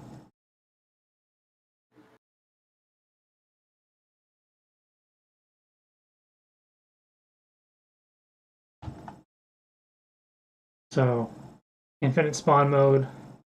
I'll have to rewrite the spawn code, which is, and then like the two to three instances in the map where I have infinite spawning zombies, which is the tank battle and the lockdown.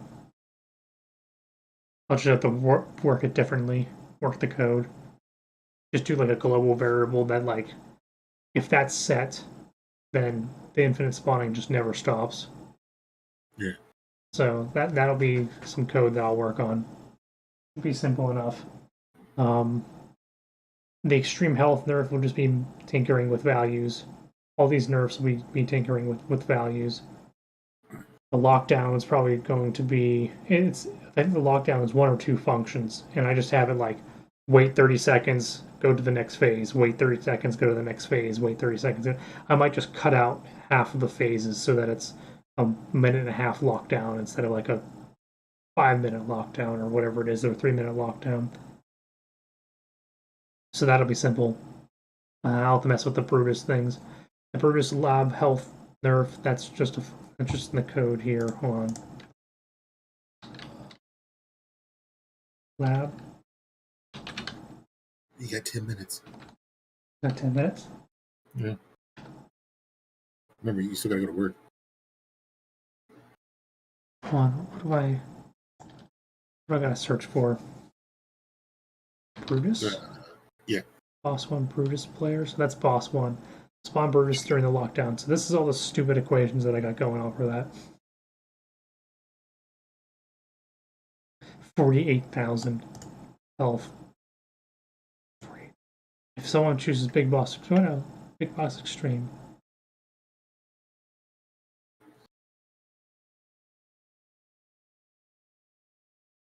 Yeah, this is Boss 1. So this is the Lockdown Brutus equation.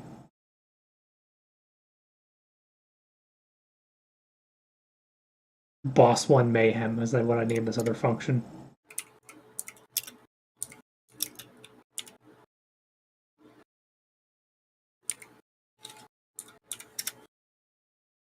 So yeah, the lockdown has 8 total phases.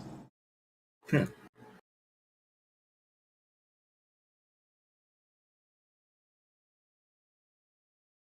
have everything kind of commented out. So like, I'll have to revisit this to make it fair, I suppose. Like it's so that Not too fair, yeah, like I said, it's a 3 minute long thing, which is kind of long for players to sit through. Well, it's nothing compared to the original Metal Gear, so.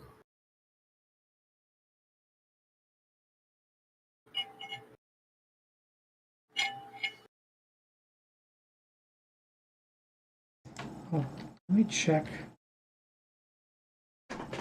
What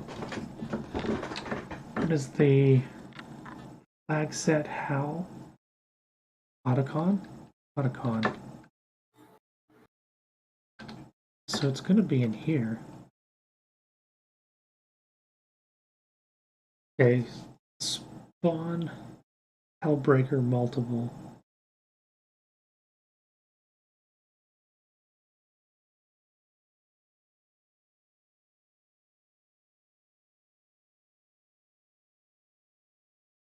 So Cellbreaker.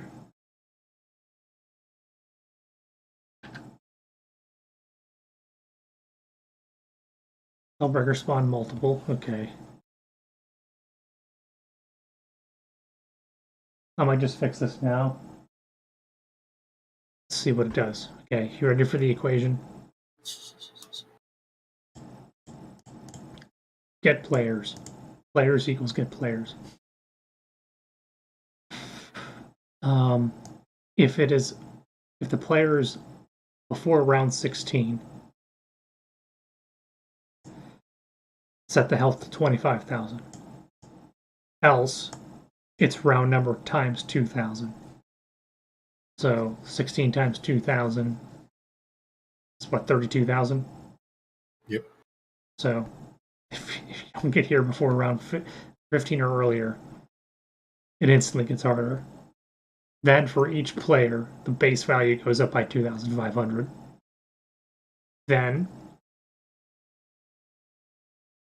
if you're on easy difficulty, you only get 1, and it spawns after 10 seconds. If the difficulty is normal, you get 3, and they spawn every 10 seconds. If the difficulty is on Raid and Vengeance, you get 6, they spawn every 7 seconds, and they have triple health. If you choose Big Boss Hard, you get 8 every 6.6 seconds that have quintuple health, or 5 times health. Or if you choose the Boss Extreme, you get 12 every 3.5 seconds with 15 times the health.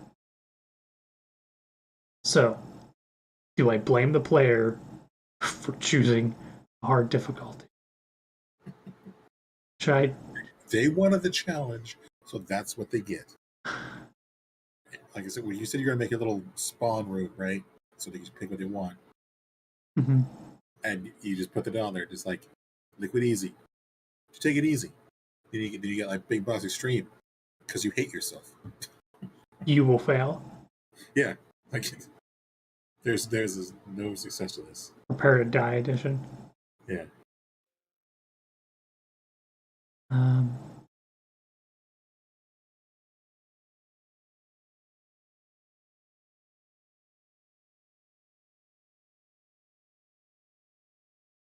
I'm debating on nerfing it.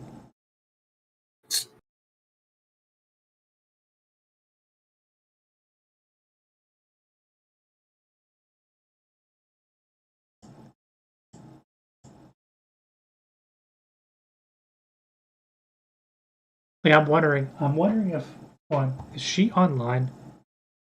Where's Discord at? She in here?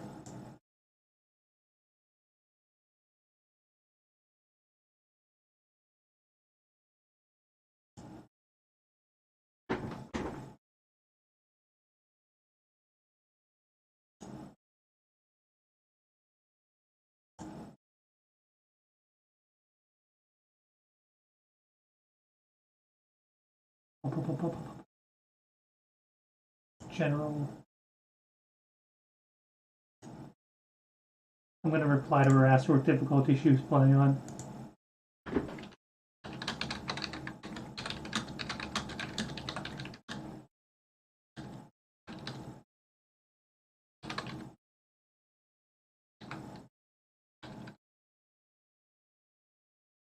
Oh no! What is this?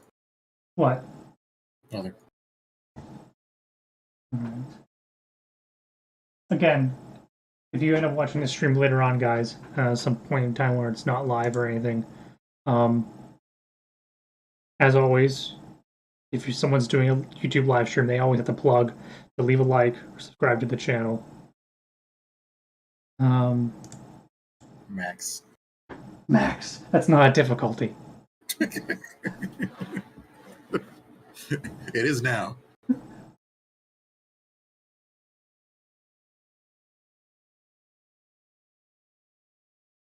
Wait, what? Is she in the wrong Discord? She, he, they, them, it, there. When, where, and how?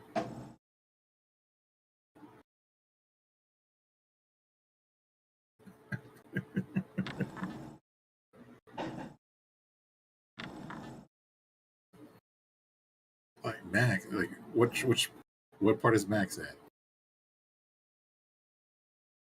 Boss Extreme. No, The like 15 times health. since first lockdown.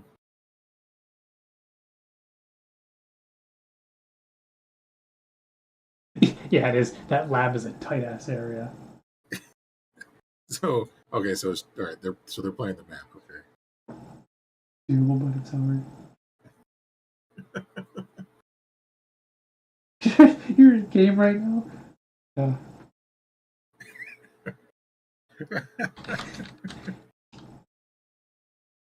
What do you mean? Why are you playing right now? Do you have anything else to do? The map is that addicting? Apparently, it is because it's challenging, you know. And like I said, people like to see something that's completely different and challenging. Plus, the depths you've gone to extend the game, like not just like the giant maps. Like here's a map to play, but like you actually have things built into it that add things to it. I'm about to how many shots does it take to kill it? Does it take to kill one? How many shots are in a clip? Yeah. Throw that in there because like you need to. So you're looking at the code right now for adjustments.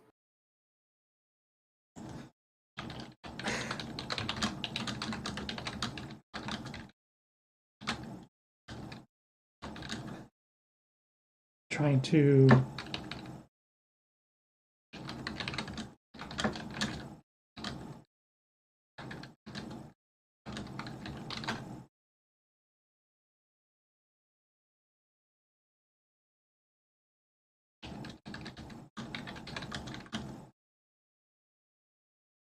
I'm going to put out the equation.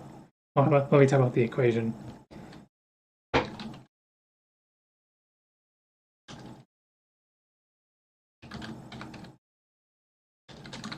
You're just gonna. Oh, Jesus, you're typing the whole thing out, aren't you? Yeah, hold on. Let me move this to this. Let me move this conversation. The main screen. Extreme mode health is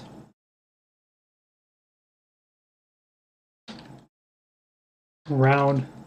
I was just say apologies for putting Chewy's name out there. Just like throwing her, live on stream here. Round number times 2,000. Oh, I gotta put this in parentheses. Times 2,000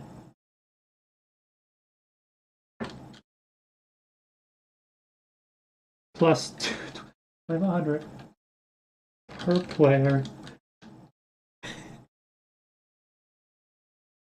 times 15 for difficulty.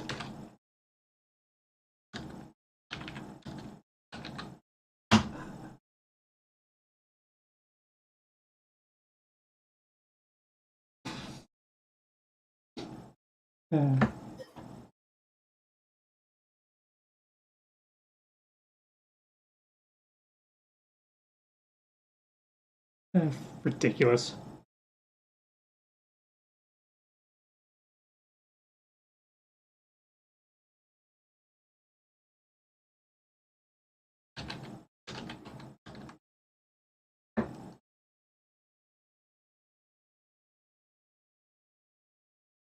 I might have to adjust the times 15.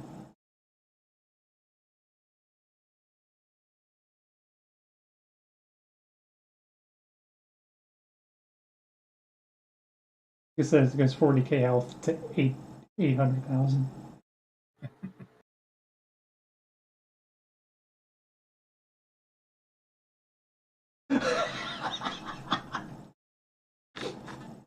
I was on round 28, so the health was like. What was it? 800. 877,000. Hey, that's single player. Oh my gosh. Bruh. Like, I don't know how, like. Well, let me do the math here. Where's my calculator? The T8000. All right, so I'm going to do the math just to make sure that's roughly correct. We're going to start off with 2,000 times 28. Well, right there, we're already at 56,000. Yeah. Plus 2,500 for one player. Yeah. Multiply that by 15. They're correct. Yeah. Okay. Now, if they would have chosen a different difficulty, they would have just chosen Raiden. It would have been 175,000 health. That jump is a little extreme. So, do you think I should do Raiden? I should jump it down to like 1 point something? Hold on. Oh no! See, Raiden sounds like to me, Raiden sounds fair. But when you go from like, 200,000 to nearly a fucking million damage, yeah, you might want to tone that to being 175,000 is easy. What you said, like 500,000 then?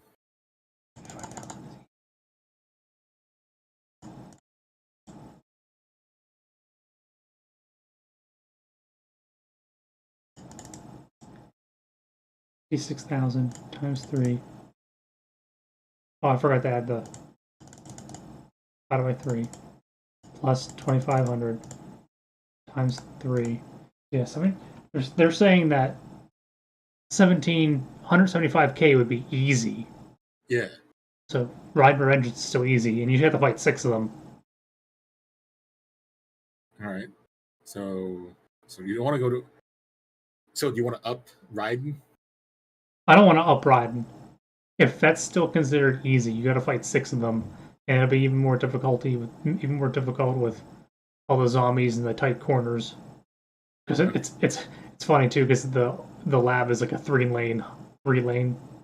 It is COD boiled down to one room. It's 3 lanes.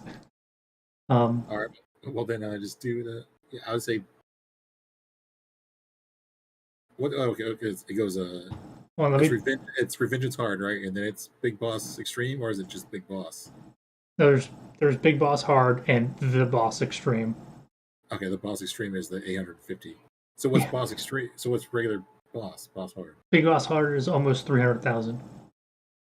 Yeah, so you jump nearly 700,000. Um, It's only 500,000 all right, make it plus.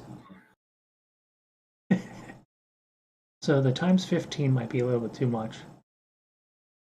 What about times 12? How would that work on your screen? Oh my, What, times 12. what's your map? Yeah, what's your map on that one? Okay, hold on. 700,000. That's not too bad. That's less than nearly. That's a quarter of a million rather than 3/4 million, rather than an actual million. I'm trying to think if there's going to be a better equation to do.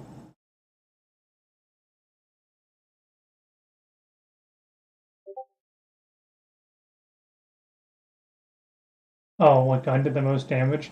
If I told you what gun did the most damage, You'd be cheating. you're cheating. No, I could do that. I could say that though. I've already said the two cheesiest guns in the game. Mm-hmm. I'll go with the top four cheesiest guns that I know of. The best gun in the game is that Spaz shotgun that you can buy next to Pack-a-Punch. Um, Then you have the full auto alien blaster, right? Ray gun. yeah, see, and there's the SVU sniper rifle, which is I think the one that she's talking about. It shoots like a 6-bullet spread, which just lights things up.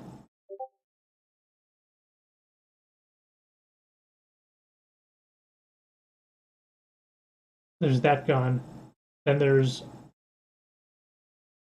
the death machine, but you walk kind of slowly with it. But at least you can pack a punch it, and it's got tons of ammo. Yeah. What are they saying here? I wonder what gun they're referring to. If it's not the SVU or the shotgun. Well, Mark. you said the spaz. You said the spaz was the best one. Ray gun is 2 damage per bullet. That's a lot of bullets. Good thing I have the fire rate down to like almost nothing. Yeah. Which I had to do that because otherwise the ray gun's pointless. I was trying to add weird effects where like the bullets would scatter off the walls, but I figured that first I couldn't get that to work. Second thing, I'm pretty sure that it would find a way to kill the player. Just add to the damage, add to the heartache. Let me pull up the gun list. Where's that over? Da-da-da. The gun I've never seen in COD before. Okay.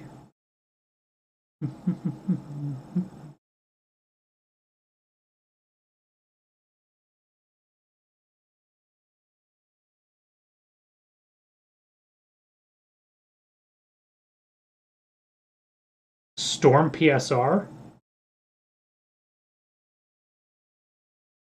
I wonder if it's the Storm PSR. See what else is there. Like I said, the spaz is kind of cracked as long as you get close enough.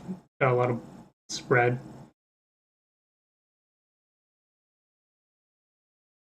I don't think I have a wall buy for the for the Storm PSR. Yeah, I think so. Yeah. Is that like the blue before you pack a punch? I think like the sight was blue, and then of course I have to screw it up the green glowy pack a punch camo. And then I think it turns red after that, sort of like a red ACOG scope or something along those lines. Storm is great in the spaz. Cool. I was never a big fan of shotguns, but I always went with that just because it's you can buy it off the wall. I will have to make a Storm wall buy and put it somewhere in the map. Put it in the vent. So if you want one of the best guns of the level. I remember whenever I first started playing the map, I was always addicted to the light machine guns, and I'd always buy the light machine guns, and then you realize, okay, yeah, they have a lot of bullets, but they don't shoot fast. And then they kind of slow you down, so then you end up getting killed. That's why I end up sticking with the faster moving guns or the spread guns. Just because whenever you hit like the tank with it, it does, each bullet does damage. Does Yeah. like crit damage to it.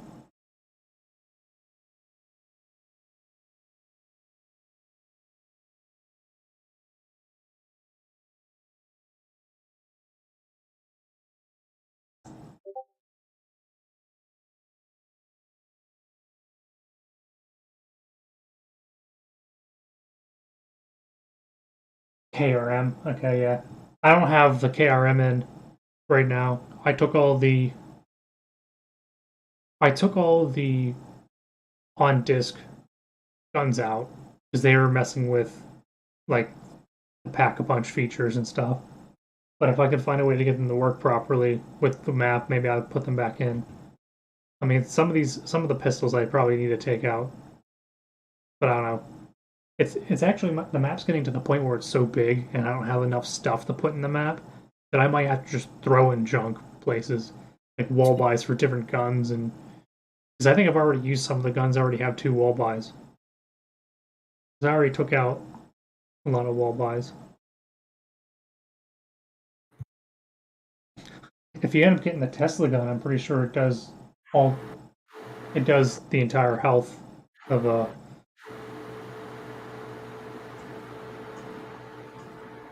what's it called? It's a one hit kill. Yeah, there's tons of pistols. I basically took Sky's Black Ops, not Black Ops 2 pack. Or is it Black Ops 2?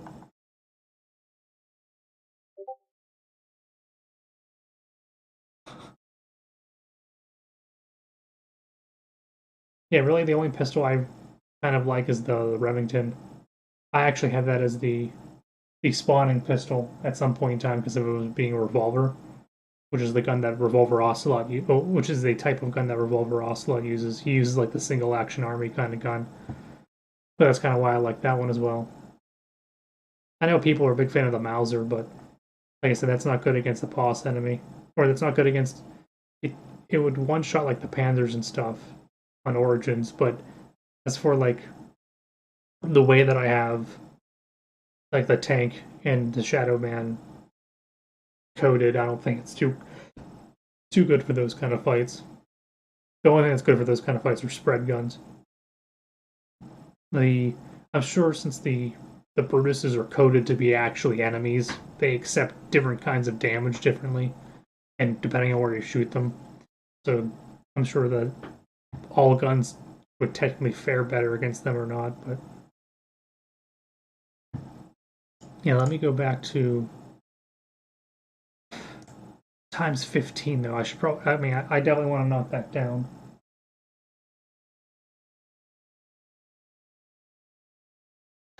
I don't know if times 8 would.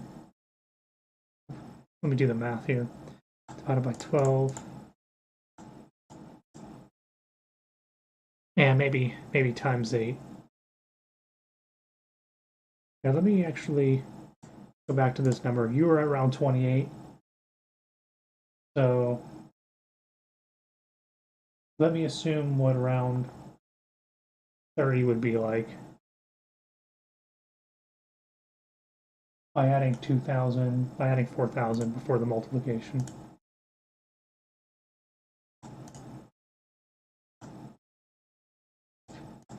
So yeah, that'd be an even. If I leave it at 8, it'll be even 500,000 if you would make it to round 30. And you have to fight 12 of them on the hardest difficulty. So instead of having the health be too difficult, I could just have the difficult just be the spawn number. Yeah, that would usually do it. Oh yeah, I've played the game on max difficulty. Yeah, I've played the game on max difficulty quite a few times. Um, it got. I mean, I've that's also the problem too, is the amount of times that I've test played the map. Kind of, It's kind of. easy for him, is what you're saying. Well, You're once like, once you I've done my own games so much, once you it's not a challenge anymore. once you find like the the cheese ways of doing things, yeah, beat it many times. I haven't beat it 2 players. Me and Bahose beat it on the one stream that I did for the 5,000 download stream. So that was a while ago. We beat it on. Wait, no, we didn't actually beat it that stream. We died on the tank boss that stream. We beat it before that though. Oh, well, yeah, this was before you even like advanced the map to Mantis and stuff too. Well, no, we did it too. Me and him did Mantis. I think we did Mantis before I decided to add the where the lights turn off and stuff like that. So. Yeah. Have you given it a run through lately? I haven't because I haven't been. I've been the only thing I've been testing is like Easter egg steps and like the spawning and stuff like that, and the flags and everything. And coding everything in.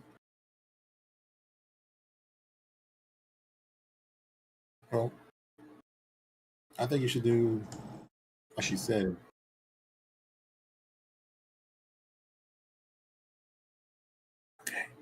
Should do a whenever I put out the new update, which like I said, hopefully I feel comfortable doing that this week. I promised it last week. I thought I could have done it the week before, but you know how that goes. You always want to put something. Oh well, if I'm going to put this in the map, if I'm going here, I might as well just complete it and go to here. So. Well, yeah, like I said, if you do it this week, I'd say that would actually be good. Because, like I said, then you can feed everybody. Oh, that's cool. Cool. Yeah, we're not sure about judging by the name. Sorry, I see mommy. I see mommy under your name. I just assume. Sorry about that. Anyway, yeah, you should. Well, I guess you could be a dude and a mommy. A dude mommy, all right. Dude mom. Yeah. Dude, where's my car? No. Yeah, as I said, you should drop the update. Let players, run through it. And then everybody can give a few feedbacks about errors here and there if they fall through the map where the game crashes on them. That way you can fix a few fixed spots while you're editing things in.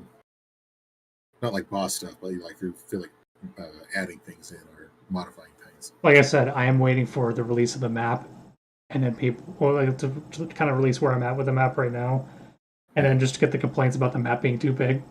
This map takes up too much file size.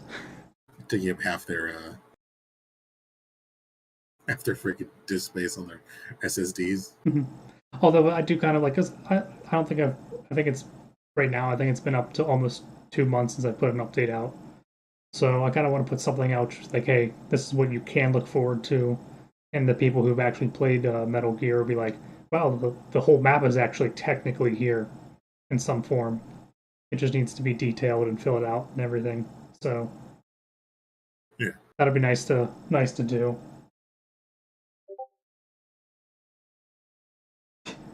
1 terabyte BO3 maps. I would if I played more custom. If I spent more time playing custom maps instead of making one, I would have 1 terabyte worth of games on my drive. So. Yeah, instead you got 1 terabyte worth of freaking free-handed stuff.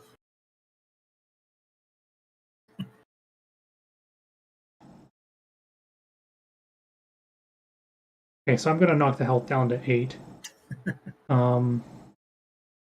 Might jump the spawn increment also. That way you have more time to kill it before the game crashes. You could be fusing people's freaking processor chips with their motherboard. A lot of this is going to be fine tuning. Yeah. I don't have a whiteboard here and a science lab to go do things. So yeah, this will be a lot of tuning as time goes on. I'm sure I'll have to go back through all the comments that people have left and be like, "Oh, I completely forgot to address that person's issue." Whoops. Yeah. Well, I already clipped your stream and put it on the Steam comments for people to see that the sound has changed. I tagged the guy. I'm not sure if I tagged him correctly, but Like what? I clipped the stream of you showing off the new sound for the Fox symbol. Okay. It's the soul box. And I put that in the comment section for people to click on to see that the sound has changed. And I tagged the person requesting the change. You did what? I went over your helmet. Actually, there's more to the side. Oh, you also posted the Discord. Yeah. Dang it! Now you're gonna make less diehard people join now. I had one diehard person join the Discord. Yeah. Now there's gonna be just kidding. I'm gonna take away his specialness. No, he'll always be number one, just like Schmitty, Warben, Jaegerman, Jensen. There you go. We'll make a roll for that. Good job, Chewie.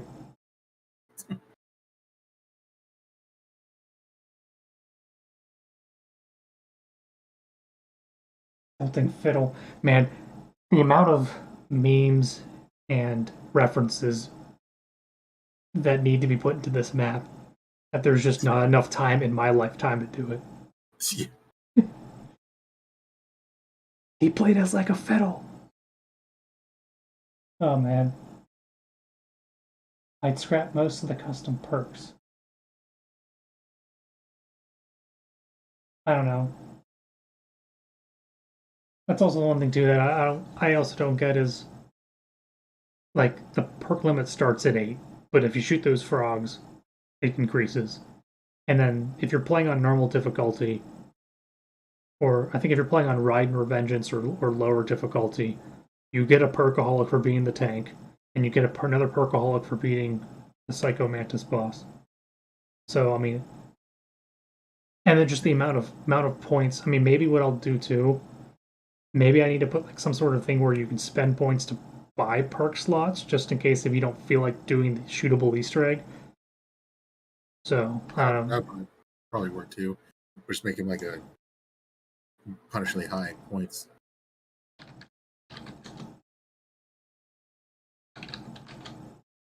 Because I mean, you can get a ton of points, at least right now with the way it's set up. You just farm points during that first lockdown step by just killing everything. And the amount of drops that spawn there. I mean, I always end up with about 30k points after that. And it doesn't, I already have free perks from doing like 2 or 3 of the free perk free perk things. Buy stamina, buy sleight of hand, quick revive, juggernaut, maybe double tap, banana colada. Maybe Bandolier Bandit. What kind of band? Bandolier Bandit. It gives you more ammo. I'm trying to think if there's another perk that I buy. I think I already said Speed Cola. Oh, and I usually buy Crusader's Ale. Winter's Whale. I usually buy Crusader's Ale because you knife a zombie, and then for the next few seconds you get like double points for kills. So it'll go with like a double knife kill on low rounds. Just a way of racking up points. You find ways. Plus you get like 1,000 points for shooting the first 3 frogs, 5,000 points for shooting the next 3 frogs, or maybe 3,000. Then it's 5,000 points for the next 3. It's tons of like the more you play the map, or I guess the more. And the longer you play, the better your life's going to be. But I mean, I'm assuming it's a custom map. I don't know if you can really expect players to play the map more than once or twice. Well, apparently people are playing it more than that. Nope, it's just Chewie. Yeah. Chawi, who I'm going to call Chewie forever. Chihuahua. Chawi.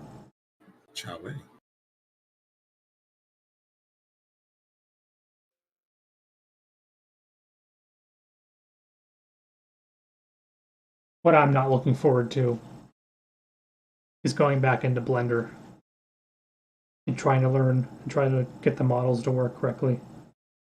Well, how about that? I got the there's apparently a new. I was stuck using version like 2.79 Blender because that was what the mod tools were. That's what the community has made an add-on for you to actually like port it. But apparently there's a new thing now for like the newer like Blender 3.0 that works with that. I'll have to give that. I downloaded it. I'll give it a try because maybe Blender 3.0 has a lot, probably has a lot more features to work with, and plus there's more tutorials out for it for me to watch. So promising. Blender 3.3 is that?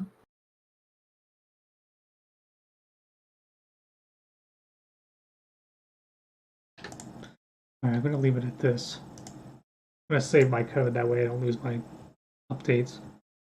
Um, knock it down to 10. Is at 7? Is at 8.5?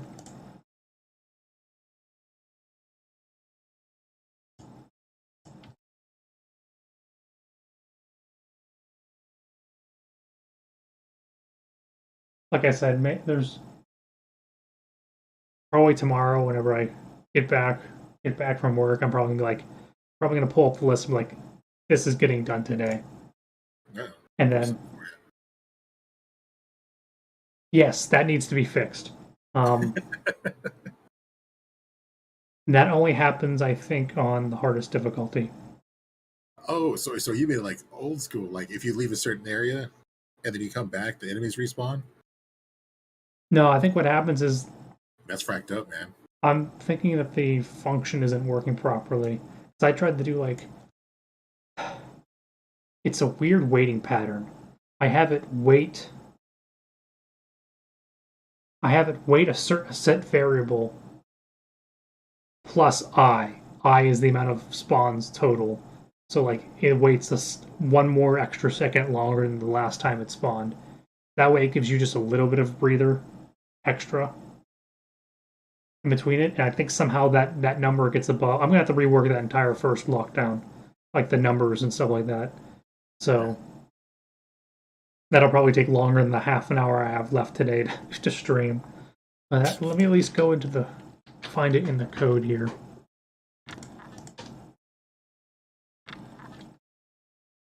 But also, you're ridiculous if you keep playing on the extreme difficulty.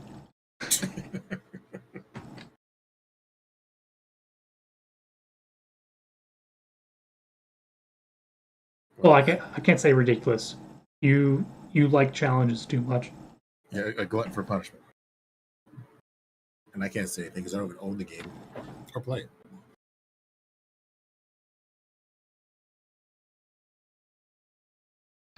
Yeah, I called that in the code boss 1. Even though technically it's not a boss. It's supposed to be. It's just a lockdown. Okay, boss 1. Phase equals 0. Then again, I used all these global variables way back when I was coding it because I didn't know what I was doing. It's weird going back looking at your old code. Yeah, you gotta clean it up. So all this stuff actually does nothing. It just makes the zombies sprinter zombies, but it doesn't work because that only takes effect after the round ends. So I might break all of that out of the code. Instead of it being 210 seconds of a lockdown, I'll probably knock it down to half that.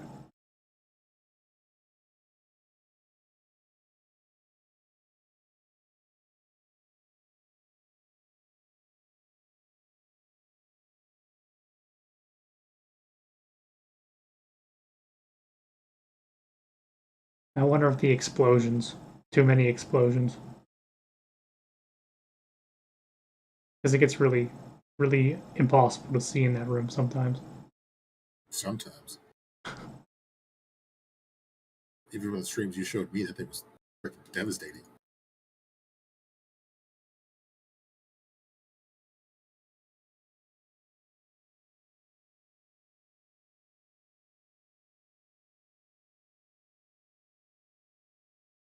I'm gonna have to Good thing I left comments in my code to reteach myself what the hell I was doing. Yeah. Question is, are my comments correct? So I have 30 spawn points in the ceiling where it randomly chooses for explosions to happen.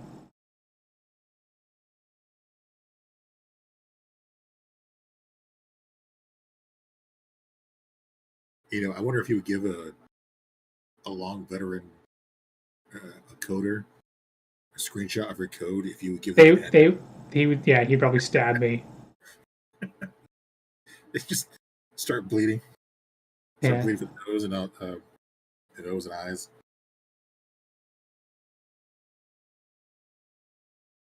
Yeah, think about it. I probably coded this back in March. I don't know. I can't remember whenever I finally. No, I think you started this. You started. I think it was January. Well, I downloaded COD in January, and it probably took me 2 weeks to learn how to move around in the map creating software. Yeah, the fun code everything. Then it took me like 2 weeks to get the water so that you wouldn't see to the floor. Because the water was acting weird because I chose the wrong water. Silly me. How dare I choose the wrong water?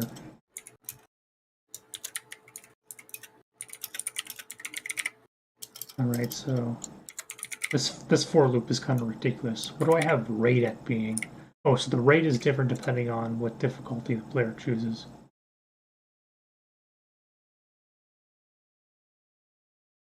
Which is how the time between explosions.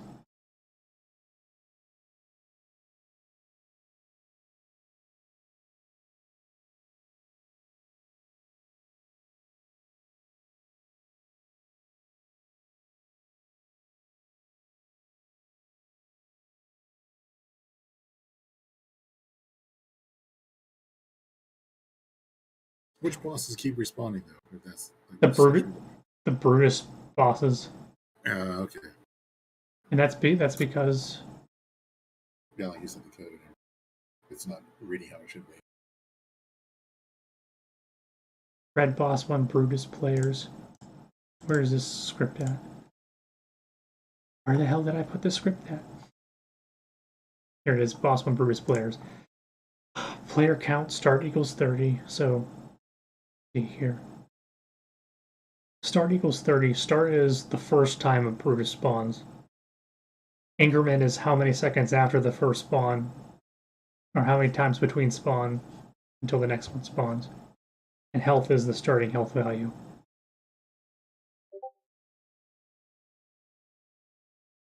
Should you be better now? What? What was that? So shouldn't you be going to sleep right now? Give it a minute. Wait for the coffee to kick in. Yeah, it's 11:32. I got a couple more minutes. Eastern time.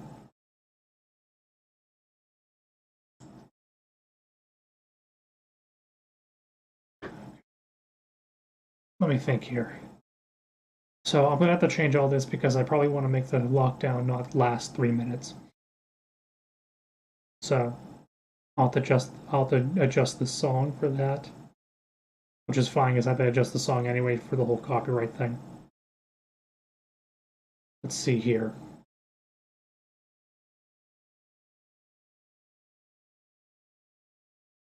Health becomes 1300 if it's liquid easy, and then you get 1 total spawn, and it spawns 2 minutes into the lockdown.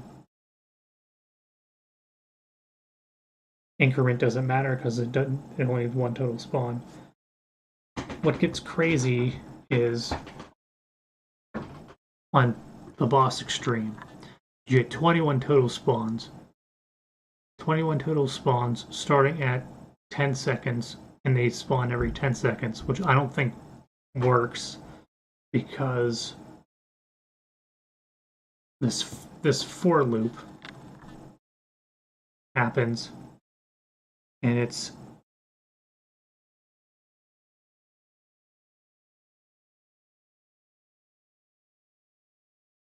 supposed to wait 10 seconds. I wonder if there's a delay in the spawn Brutus mechanic. I probably just need to knock the number down. Like 21's ridiculous. Do you have is going to be one of these pluses instead of a minus? Well, no, so that's all that's commented out. Oh, okay. Like that, yeah, that doesn't run because it's a comment. So what I'll probably do for each player and players. Like, what is this P count for? I don't use it in the rest of the code. It's the P count plus plus, so does like continue going after boss's stream. Well, It's for each player. right, but I don't use P count anywhere else. So it's not. I'm not using it for anything. Well, that's because you're good. Just kidding. I want to stop. I want to stop them from spawning after the lockdown's done. That's probably why I need to knock the number down. It keeps going until it reaches 21 spawns.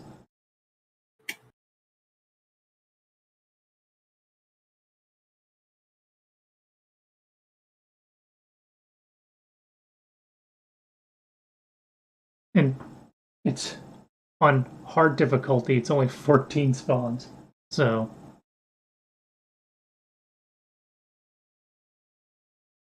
like I said, I might knock the spawns down just so that it guarantees that they all spawn in before it's done.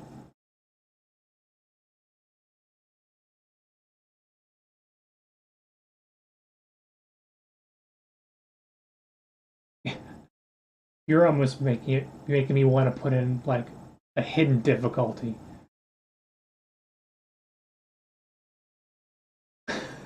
A hidden difficulty to activate. If I put in a hidden difficulty, I'm just putting in infinite ammo at all times. It's the crash the game difficulty.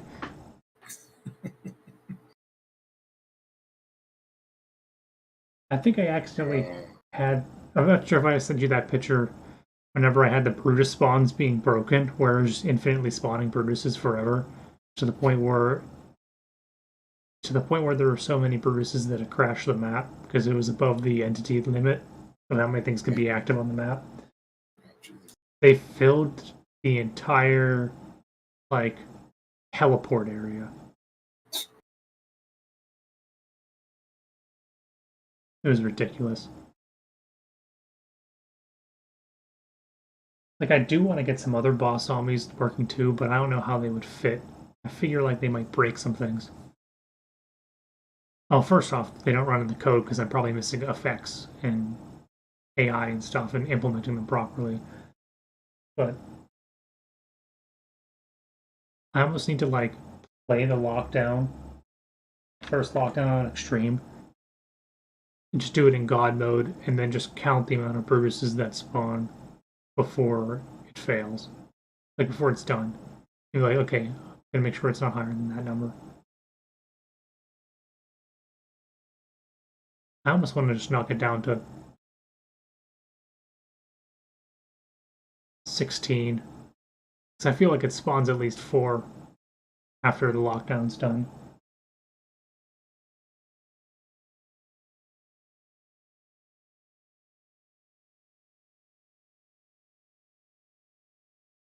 And I'm cool with the first lockdown not being insanely difficult,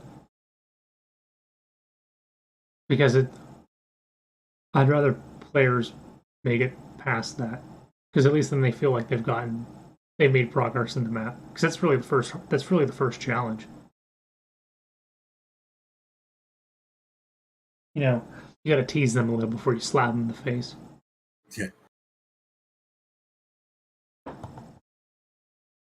Like I said, I might just knock this at 16, and if it's too easy, we'll go from there. I was gonna say 21. It was at 21. I thought it was at 24. No, it was at 21. All right, 24 then.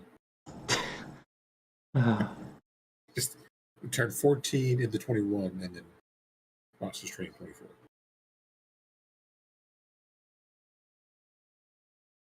so they'll have the same amount of health on boss hard and boss extreme. It's just that they'll spawn a little bit quicker and more of them.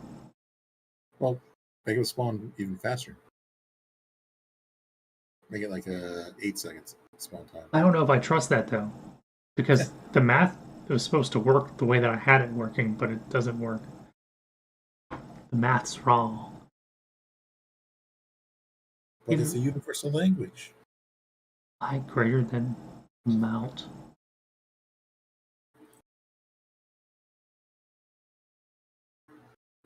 So it automatically go on. Is there other weights in here? No, see, there's no other weights.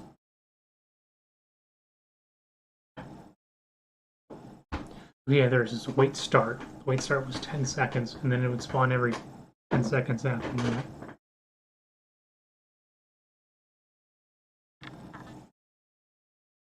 I'll knock. I said I'll knock it down to 16. We'll see what goes from there, and I'll knock hard down to 12 instead of 14. That way, that'll fix that too.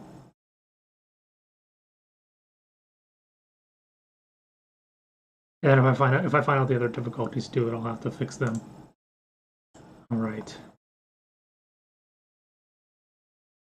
See, the tank boss health is ridiculous on extreme if there's 4 players.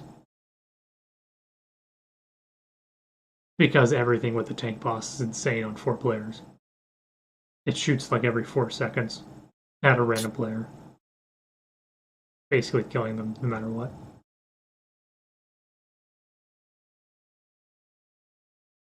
If difficulty is level 1, I have no changes. Yeah.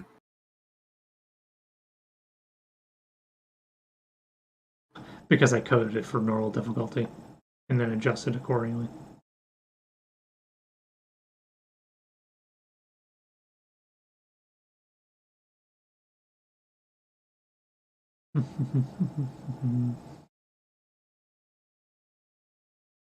What am I going to do here?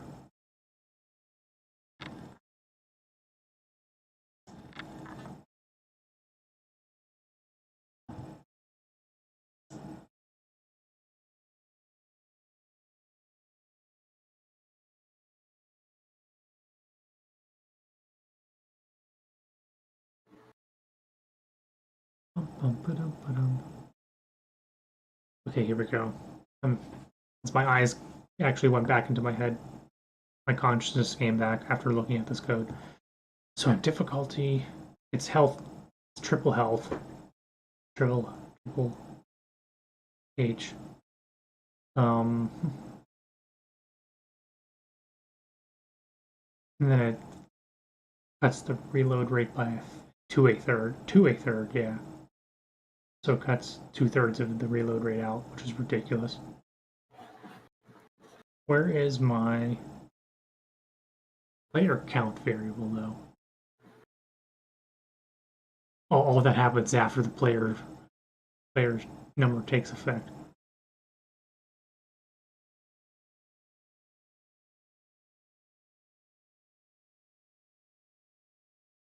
So it's 6,000. Oh no, it's 10,000 per player plus 25k. Hold on. Clear all this crap. If we go with one player,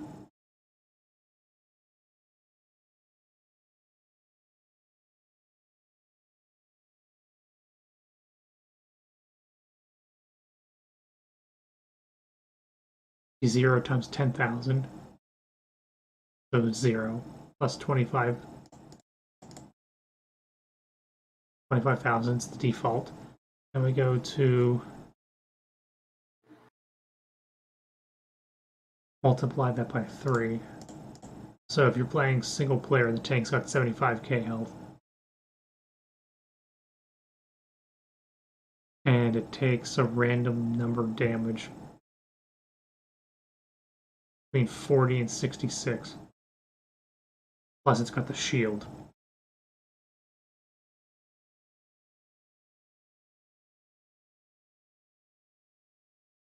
I think maybe I lower the value of the per player difficulty. Because like I said, one single player it's fine. Depending on what gun you have. Single player it seems fine.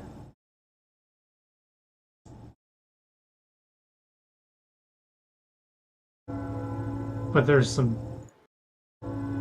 people who go into the map not realizing what they're getting themselves into, and they choose the hardest difficulty.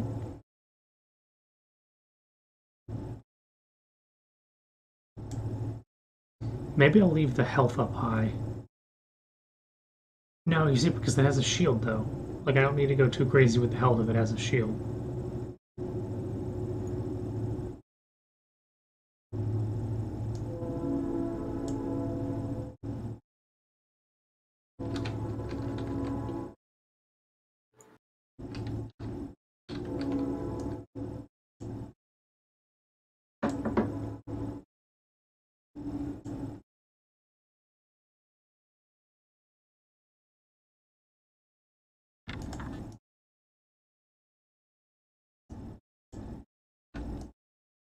Alright, that'll make no one happy.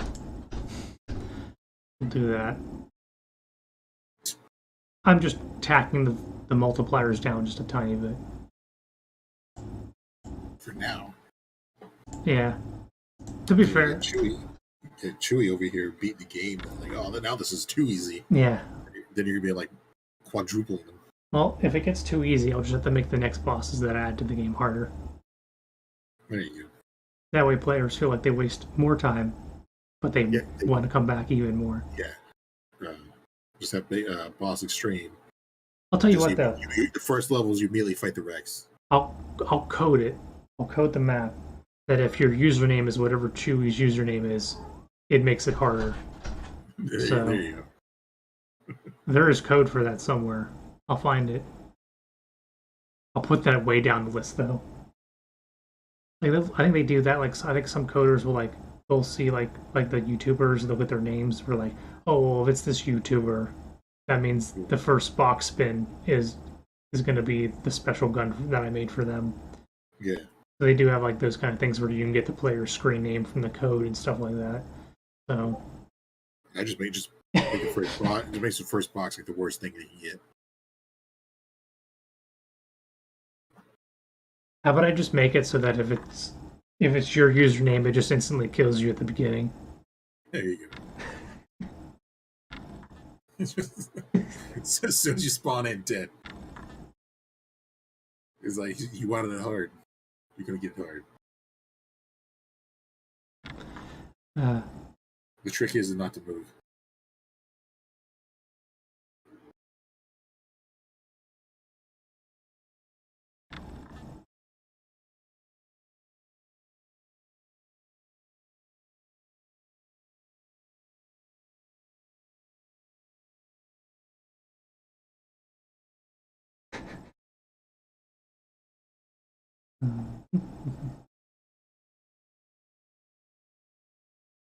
Just spawn you at the end of the map.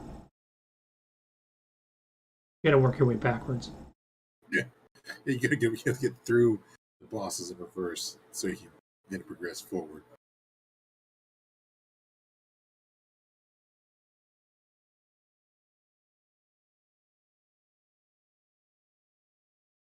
Alright. I think I'm going to not break my map anymore today by saving the code.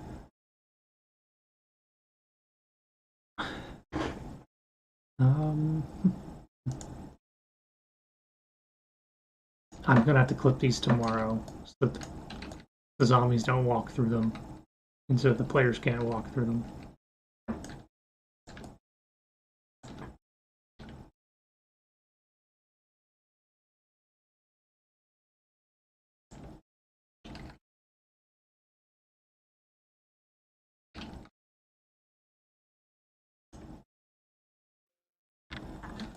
I need to make a cardboard box as a vehicle that you could ride as a cardboard box, and you technically ride inside of it.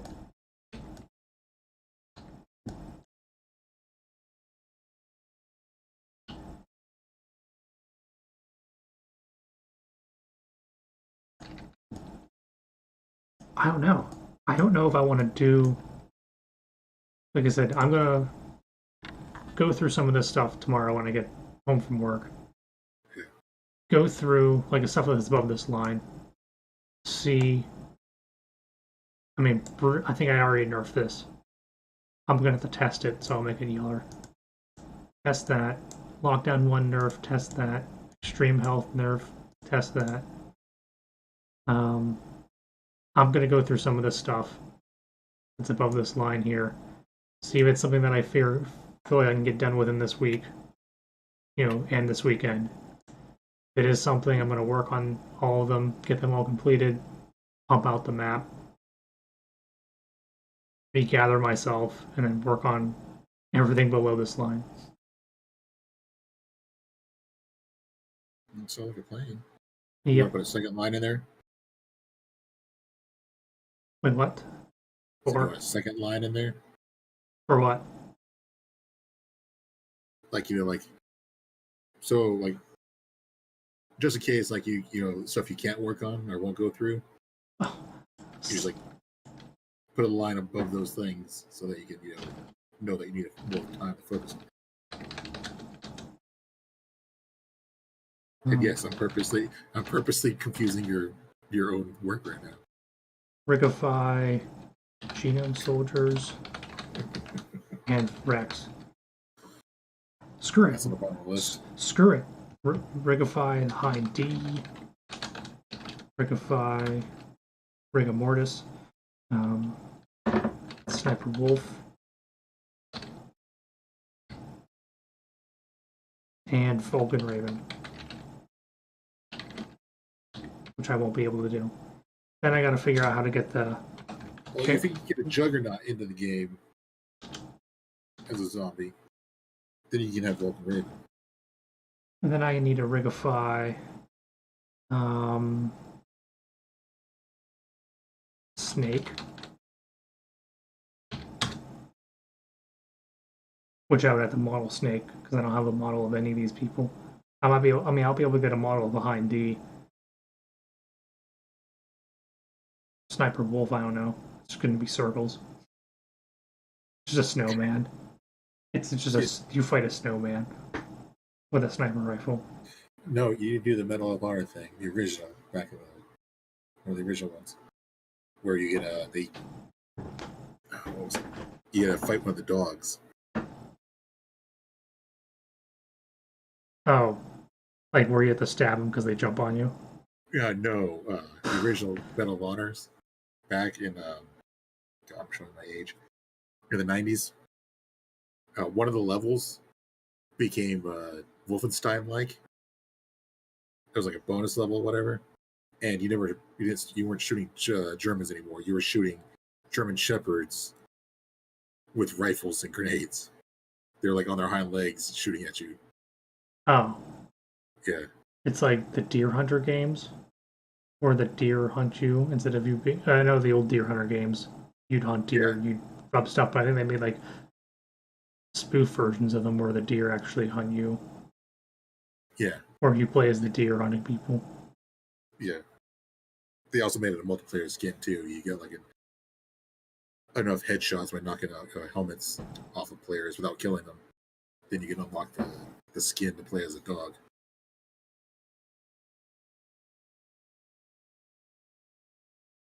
Save this.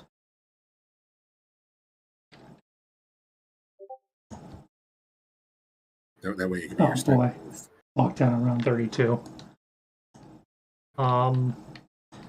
Another way to cheese it too, if you really want to, really want to cheat, you can insta-kill the Brutuses by using the Bull Ice Blast Ice Smash, which freezes them, and then whenever you shoot them, it does an insta-kill. But that's only if you want to cheese it really bad. Or if you want to banana colada them, they'll slip and fall over and you can shoot them. But they'll get back up and they'll kill you. But I don't think you are the kind of person who cheeses things. How do you think the round 32?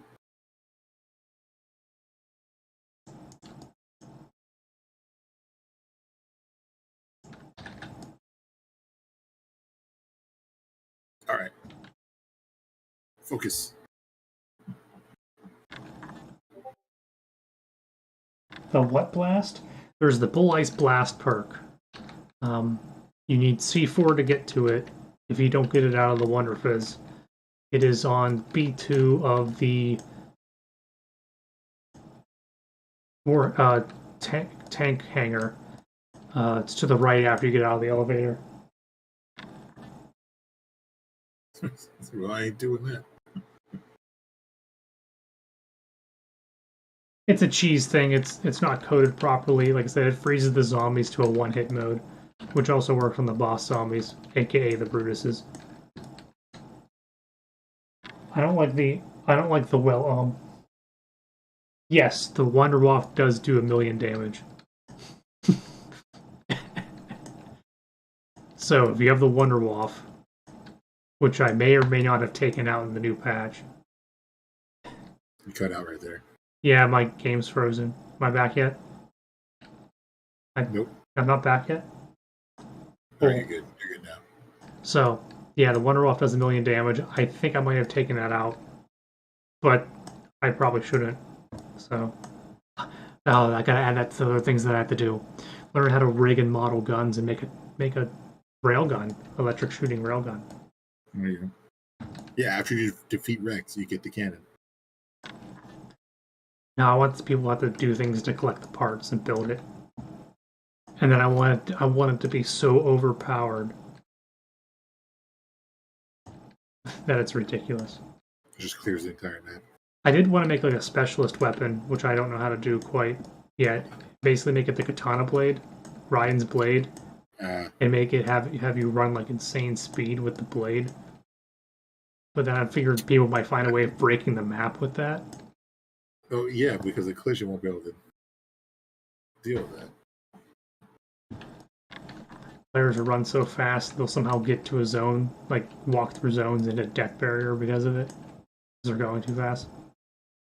They'll go so fast that their player starts moving up and down on the Z-axis. And they leave the map behind. Go to Plaid. Yep, they go to Plaid. Alright. So I think what ends up happening during these streams is I start talking too much and doing too little. So at least for now... Well, no, you start talking about how you're going to do it. Yeah. You're not getting the stuff you want to do, you can't do. Yet. But I did want to do a stream, though. I don't think I've done a stream in like a couple days. So I wanted to do a stream at least, get it out there. Still working on the map. Wanted to show that at least I got these steps working for the currently how I'm going to have the Palki steps working. And then, yeah, work on a few minor, quote-unquote minor things, throw the map out, and then continue polishing up in the back end as I get more and more feedback. Yeah.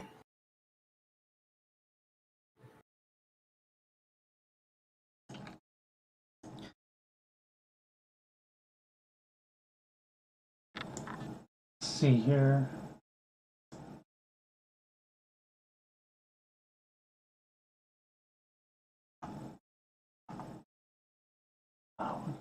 There's something I wanted to check before I ended the stream. Alright. I'll give the stream about 5 more minutes before I end. That way it hits that golden 3-hour mark. So you got 5 more minutes with me blabbering.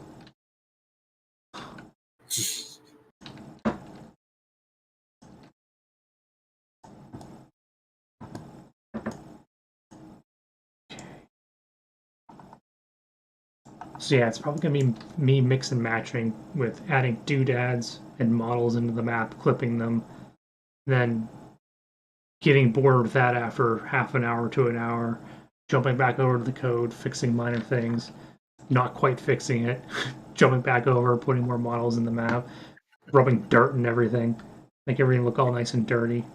Making it worse. Mm-hmm. I think I lucked out with Metal Gear being so boxy that everything's kind of a box, like squares and rectangles and stuff. So I don't have to do the crazy things that I've seen some people do, where they have like these beautiful archways and stuff like that. So at least for the most part, I've kept my model spam kind of down. But now it's getting to the point where the room's so empty. I mean, like this table is made out of cut, you know, a brush on top of a brush with these brushes on top of it. This table is made from brushes. This bookcase is made from brushes that I threw books on top of. You know, basically a lot of the stuff is brushes. This is not though. These are models. I'm not that ridiculous. This crappy looking tarp though is a patch.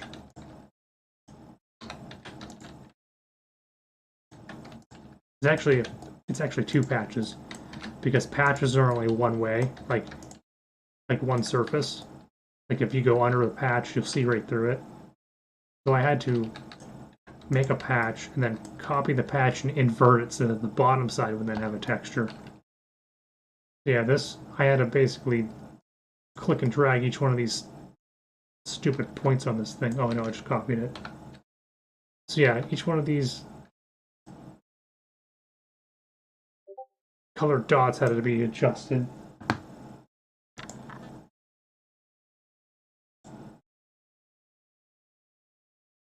Ooh. Oh, and you're doing it on the hardest difficulty too, so all the lights are going to be out. If you really want the easy way of doing it, learn where the statue...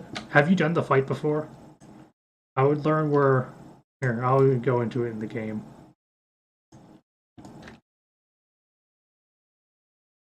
The statue flies straight across to the other table. These two couches fly across over here. So you got like 3 straight lines that you don't want to really be in too much, because you will take damage and that'll like stop you from healing. It doesn't do too much damage, but like if you're walking with it, it's going to hit you a few times and it's going to hit you again whenever it's landing, because the damage trigger is still active. And then these 2 paintings fly across the room this way. Oh, did you leave in the statue trick? Statue trick where you shoot the statue?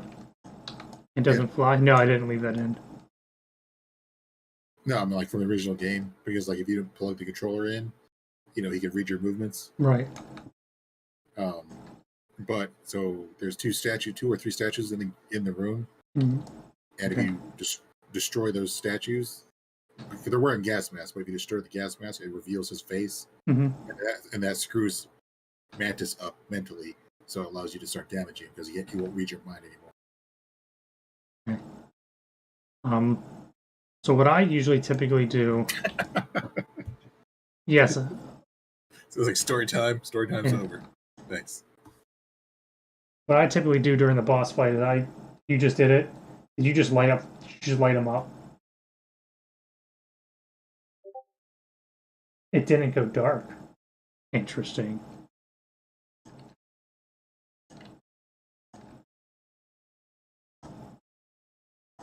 Let me see here.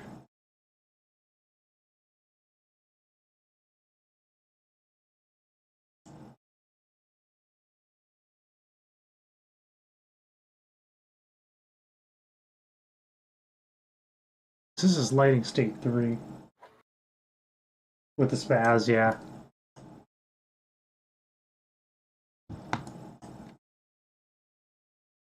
And then I guess the last thing you have left to do is just that soul box in that room. And then the stupid amount of points to buy the ending.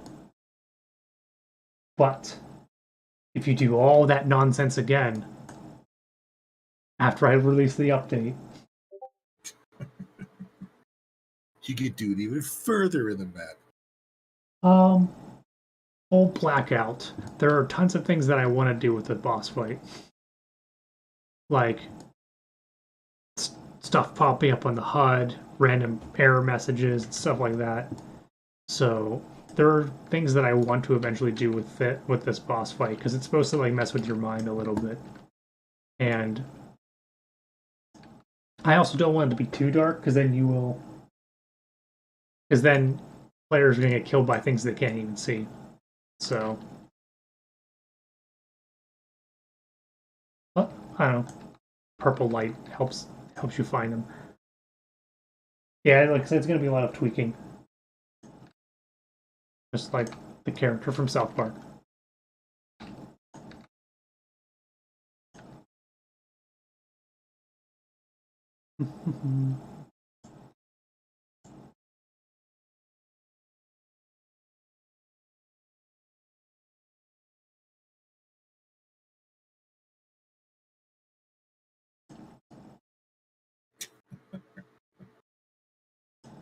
Yeah, so as it stands right now, shall we? The only thing I have technically coded after this, whenever it's coming out in the next update, is just the spawn, the zombie spawns in all these locations.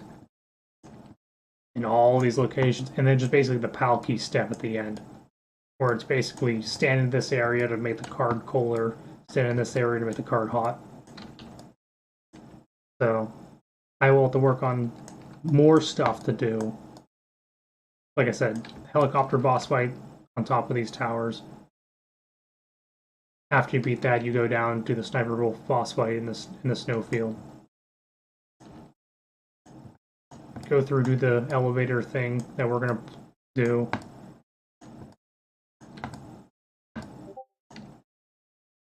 Fun, fun, fun.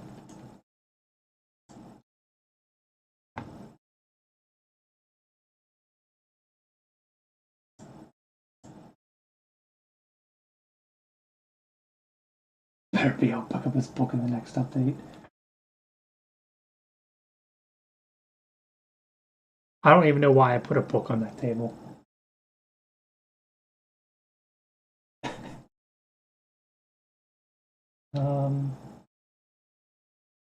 That's also another Easter egg too that I didn't do. Is like being able to play up like Playboy magazines and stuff.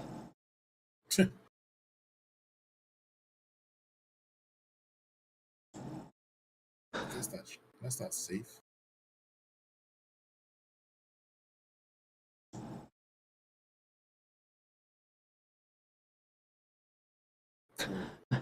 Now you're just asking too much. Pick up this book. I mean, honestly, like, why? Technically, it's I could do it in 4 lines of code to pick up the quote unquote pick up that book. Well, you first off, you need to end the stream. No, yeah, you need to get some freaking sleep. 4 lines. So you get some sleep to come back and do this. 4 lines of code for that. Okay, 4 lines of code tomorrow. I'm gonna just grab it. First, I have to put a trigger in the map. I have to get the trigger in the code. Then I have to get the book in the code. Then I have to wait for the trigger to be activated by the player, and then just delete the stupid ass book. It's not gonna change anything. It's not gonna be like in your inventory. Like, oh, the player has a book now. I mean, they all pop up on the screen as congratulations, you got the book that does absolutely nothing.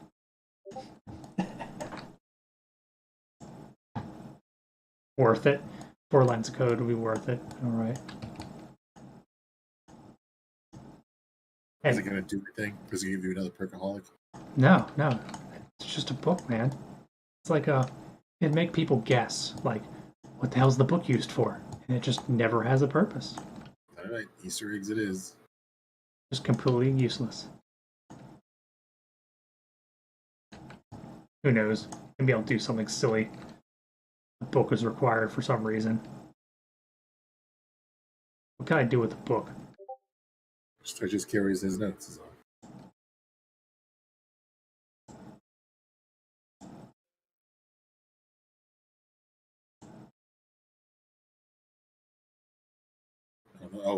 He's really throwing some work on top of you.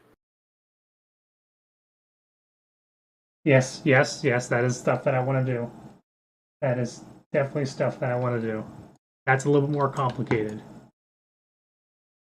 You mean that's not 4 lines of code? No, that is not that's me learning a whole new system. Because right now, the way that I have the HUD working in the game is not how custom mappers would do it. I just have images laying on top of the HUD. They actually have like coded like tables and stuff. I am gonna have to figure out how to do because I also have to do the like the pause screen for it shows you like your shield parts and stuff. I do want to do. I have to have a spot for the PAL key symbols. It shows you what level, what kind of PAL key you have, what level key card you have. The 3 shield pieces if you've picked them up. What else do you have to pick up? Book. Just kidding. Well,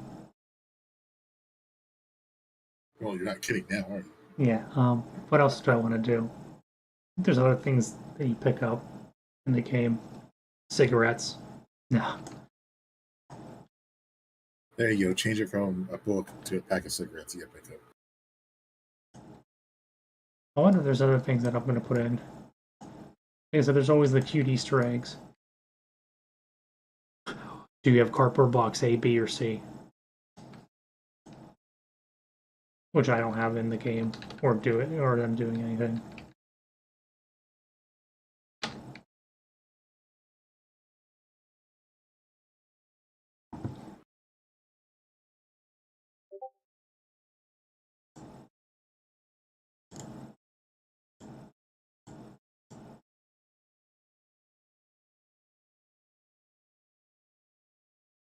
When you pick up litter, you get 5 points. Yeah.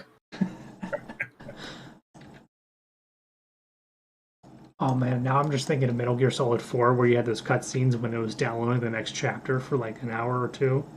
It would be like, put your ashes in the correct place and littering is bad and stuff.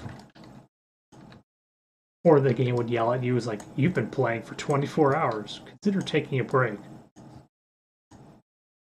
My favorite one was the security mantis from 4. Freaking commercial. Yeah, the commercial. Freaking full-length commercials that you can choose between that happened in quote-unquote real time at the beginning of the game. David Hayter interviews. Yeah. With his stupid eye patch. Yeah. The freaking interview. So, who are you? He looked like the one villain from Jimmy Neutron, I think. I think it was either Jimmy Neutron that had like the weird eye. Like robot eye or something.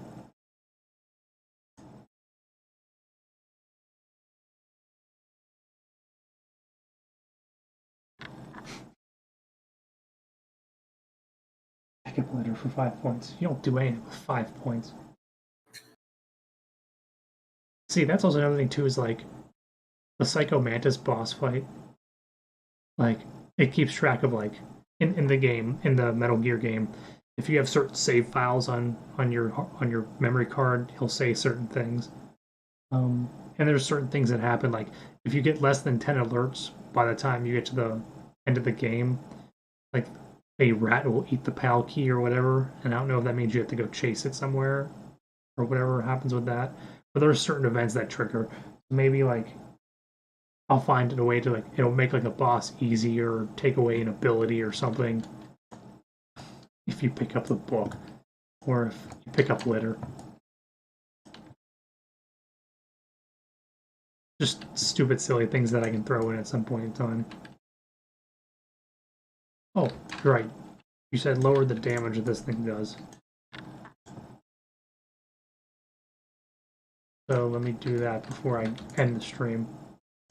See, right now, okay, so right now it does 25 damage. Knock that down to 15. It's 15 damage per second.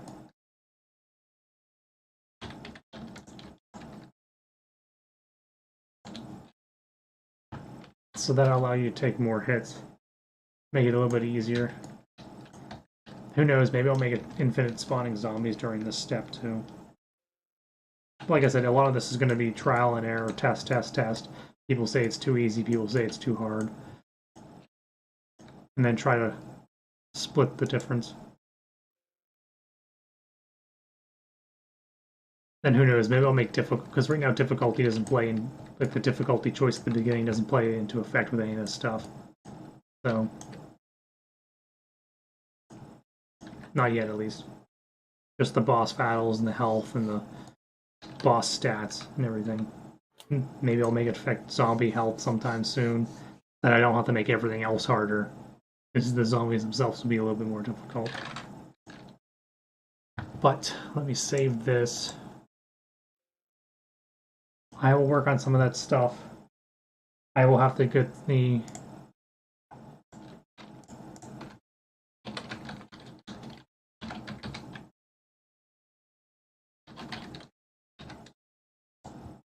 start working on some of this junk. Like I said, I'm going to focus on this crap up here. Get all this to a good spot, release the update. Get more of your feedback. And try to figure out how to do all this crap after that.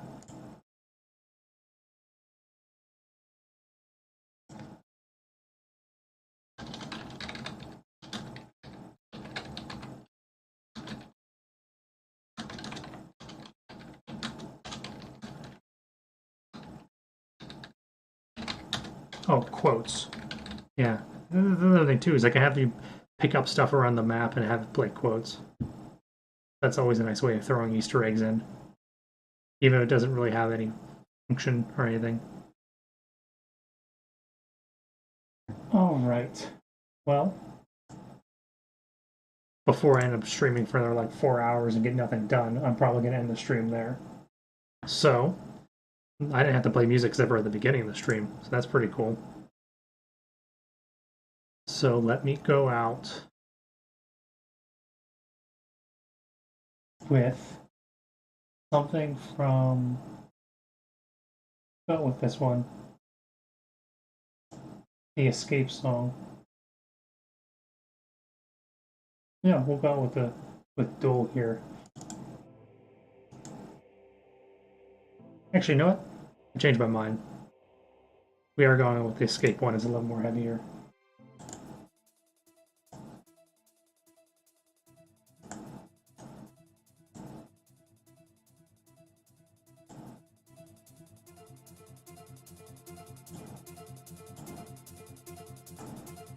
All right. This is Aaron Silverberg. Like I said, him and any other songs that I play during these streams, there's links to them in the description of these videos. Yeah. Yeah. Yeah. Also, again, I'm going to say it again, because that's what we were supposed to do whenever you're streaming on YouTube or any platform. Smack that like button. Smack that like button, subscribe, comment, join the Discord, support channel, blah, blah, blah, blah, blah, share.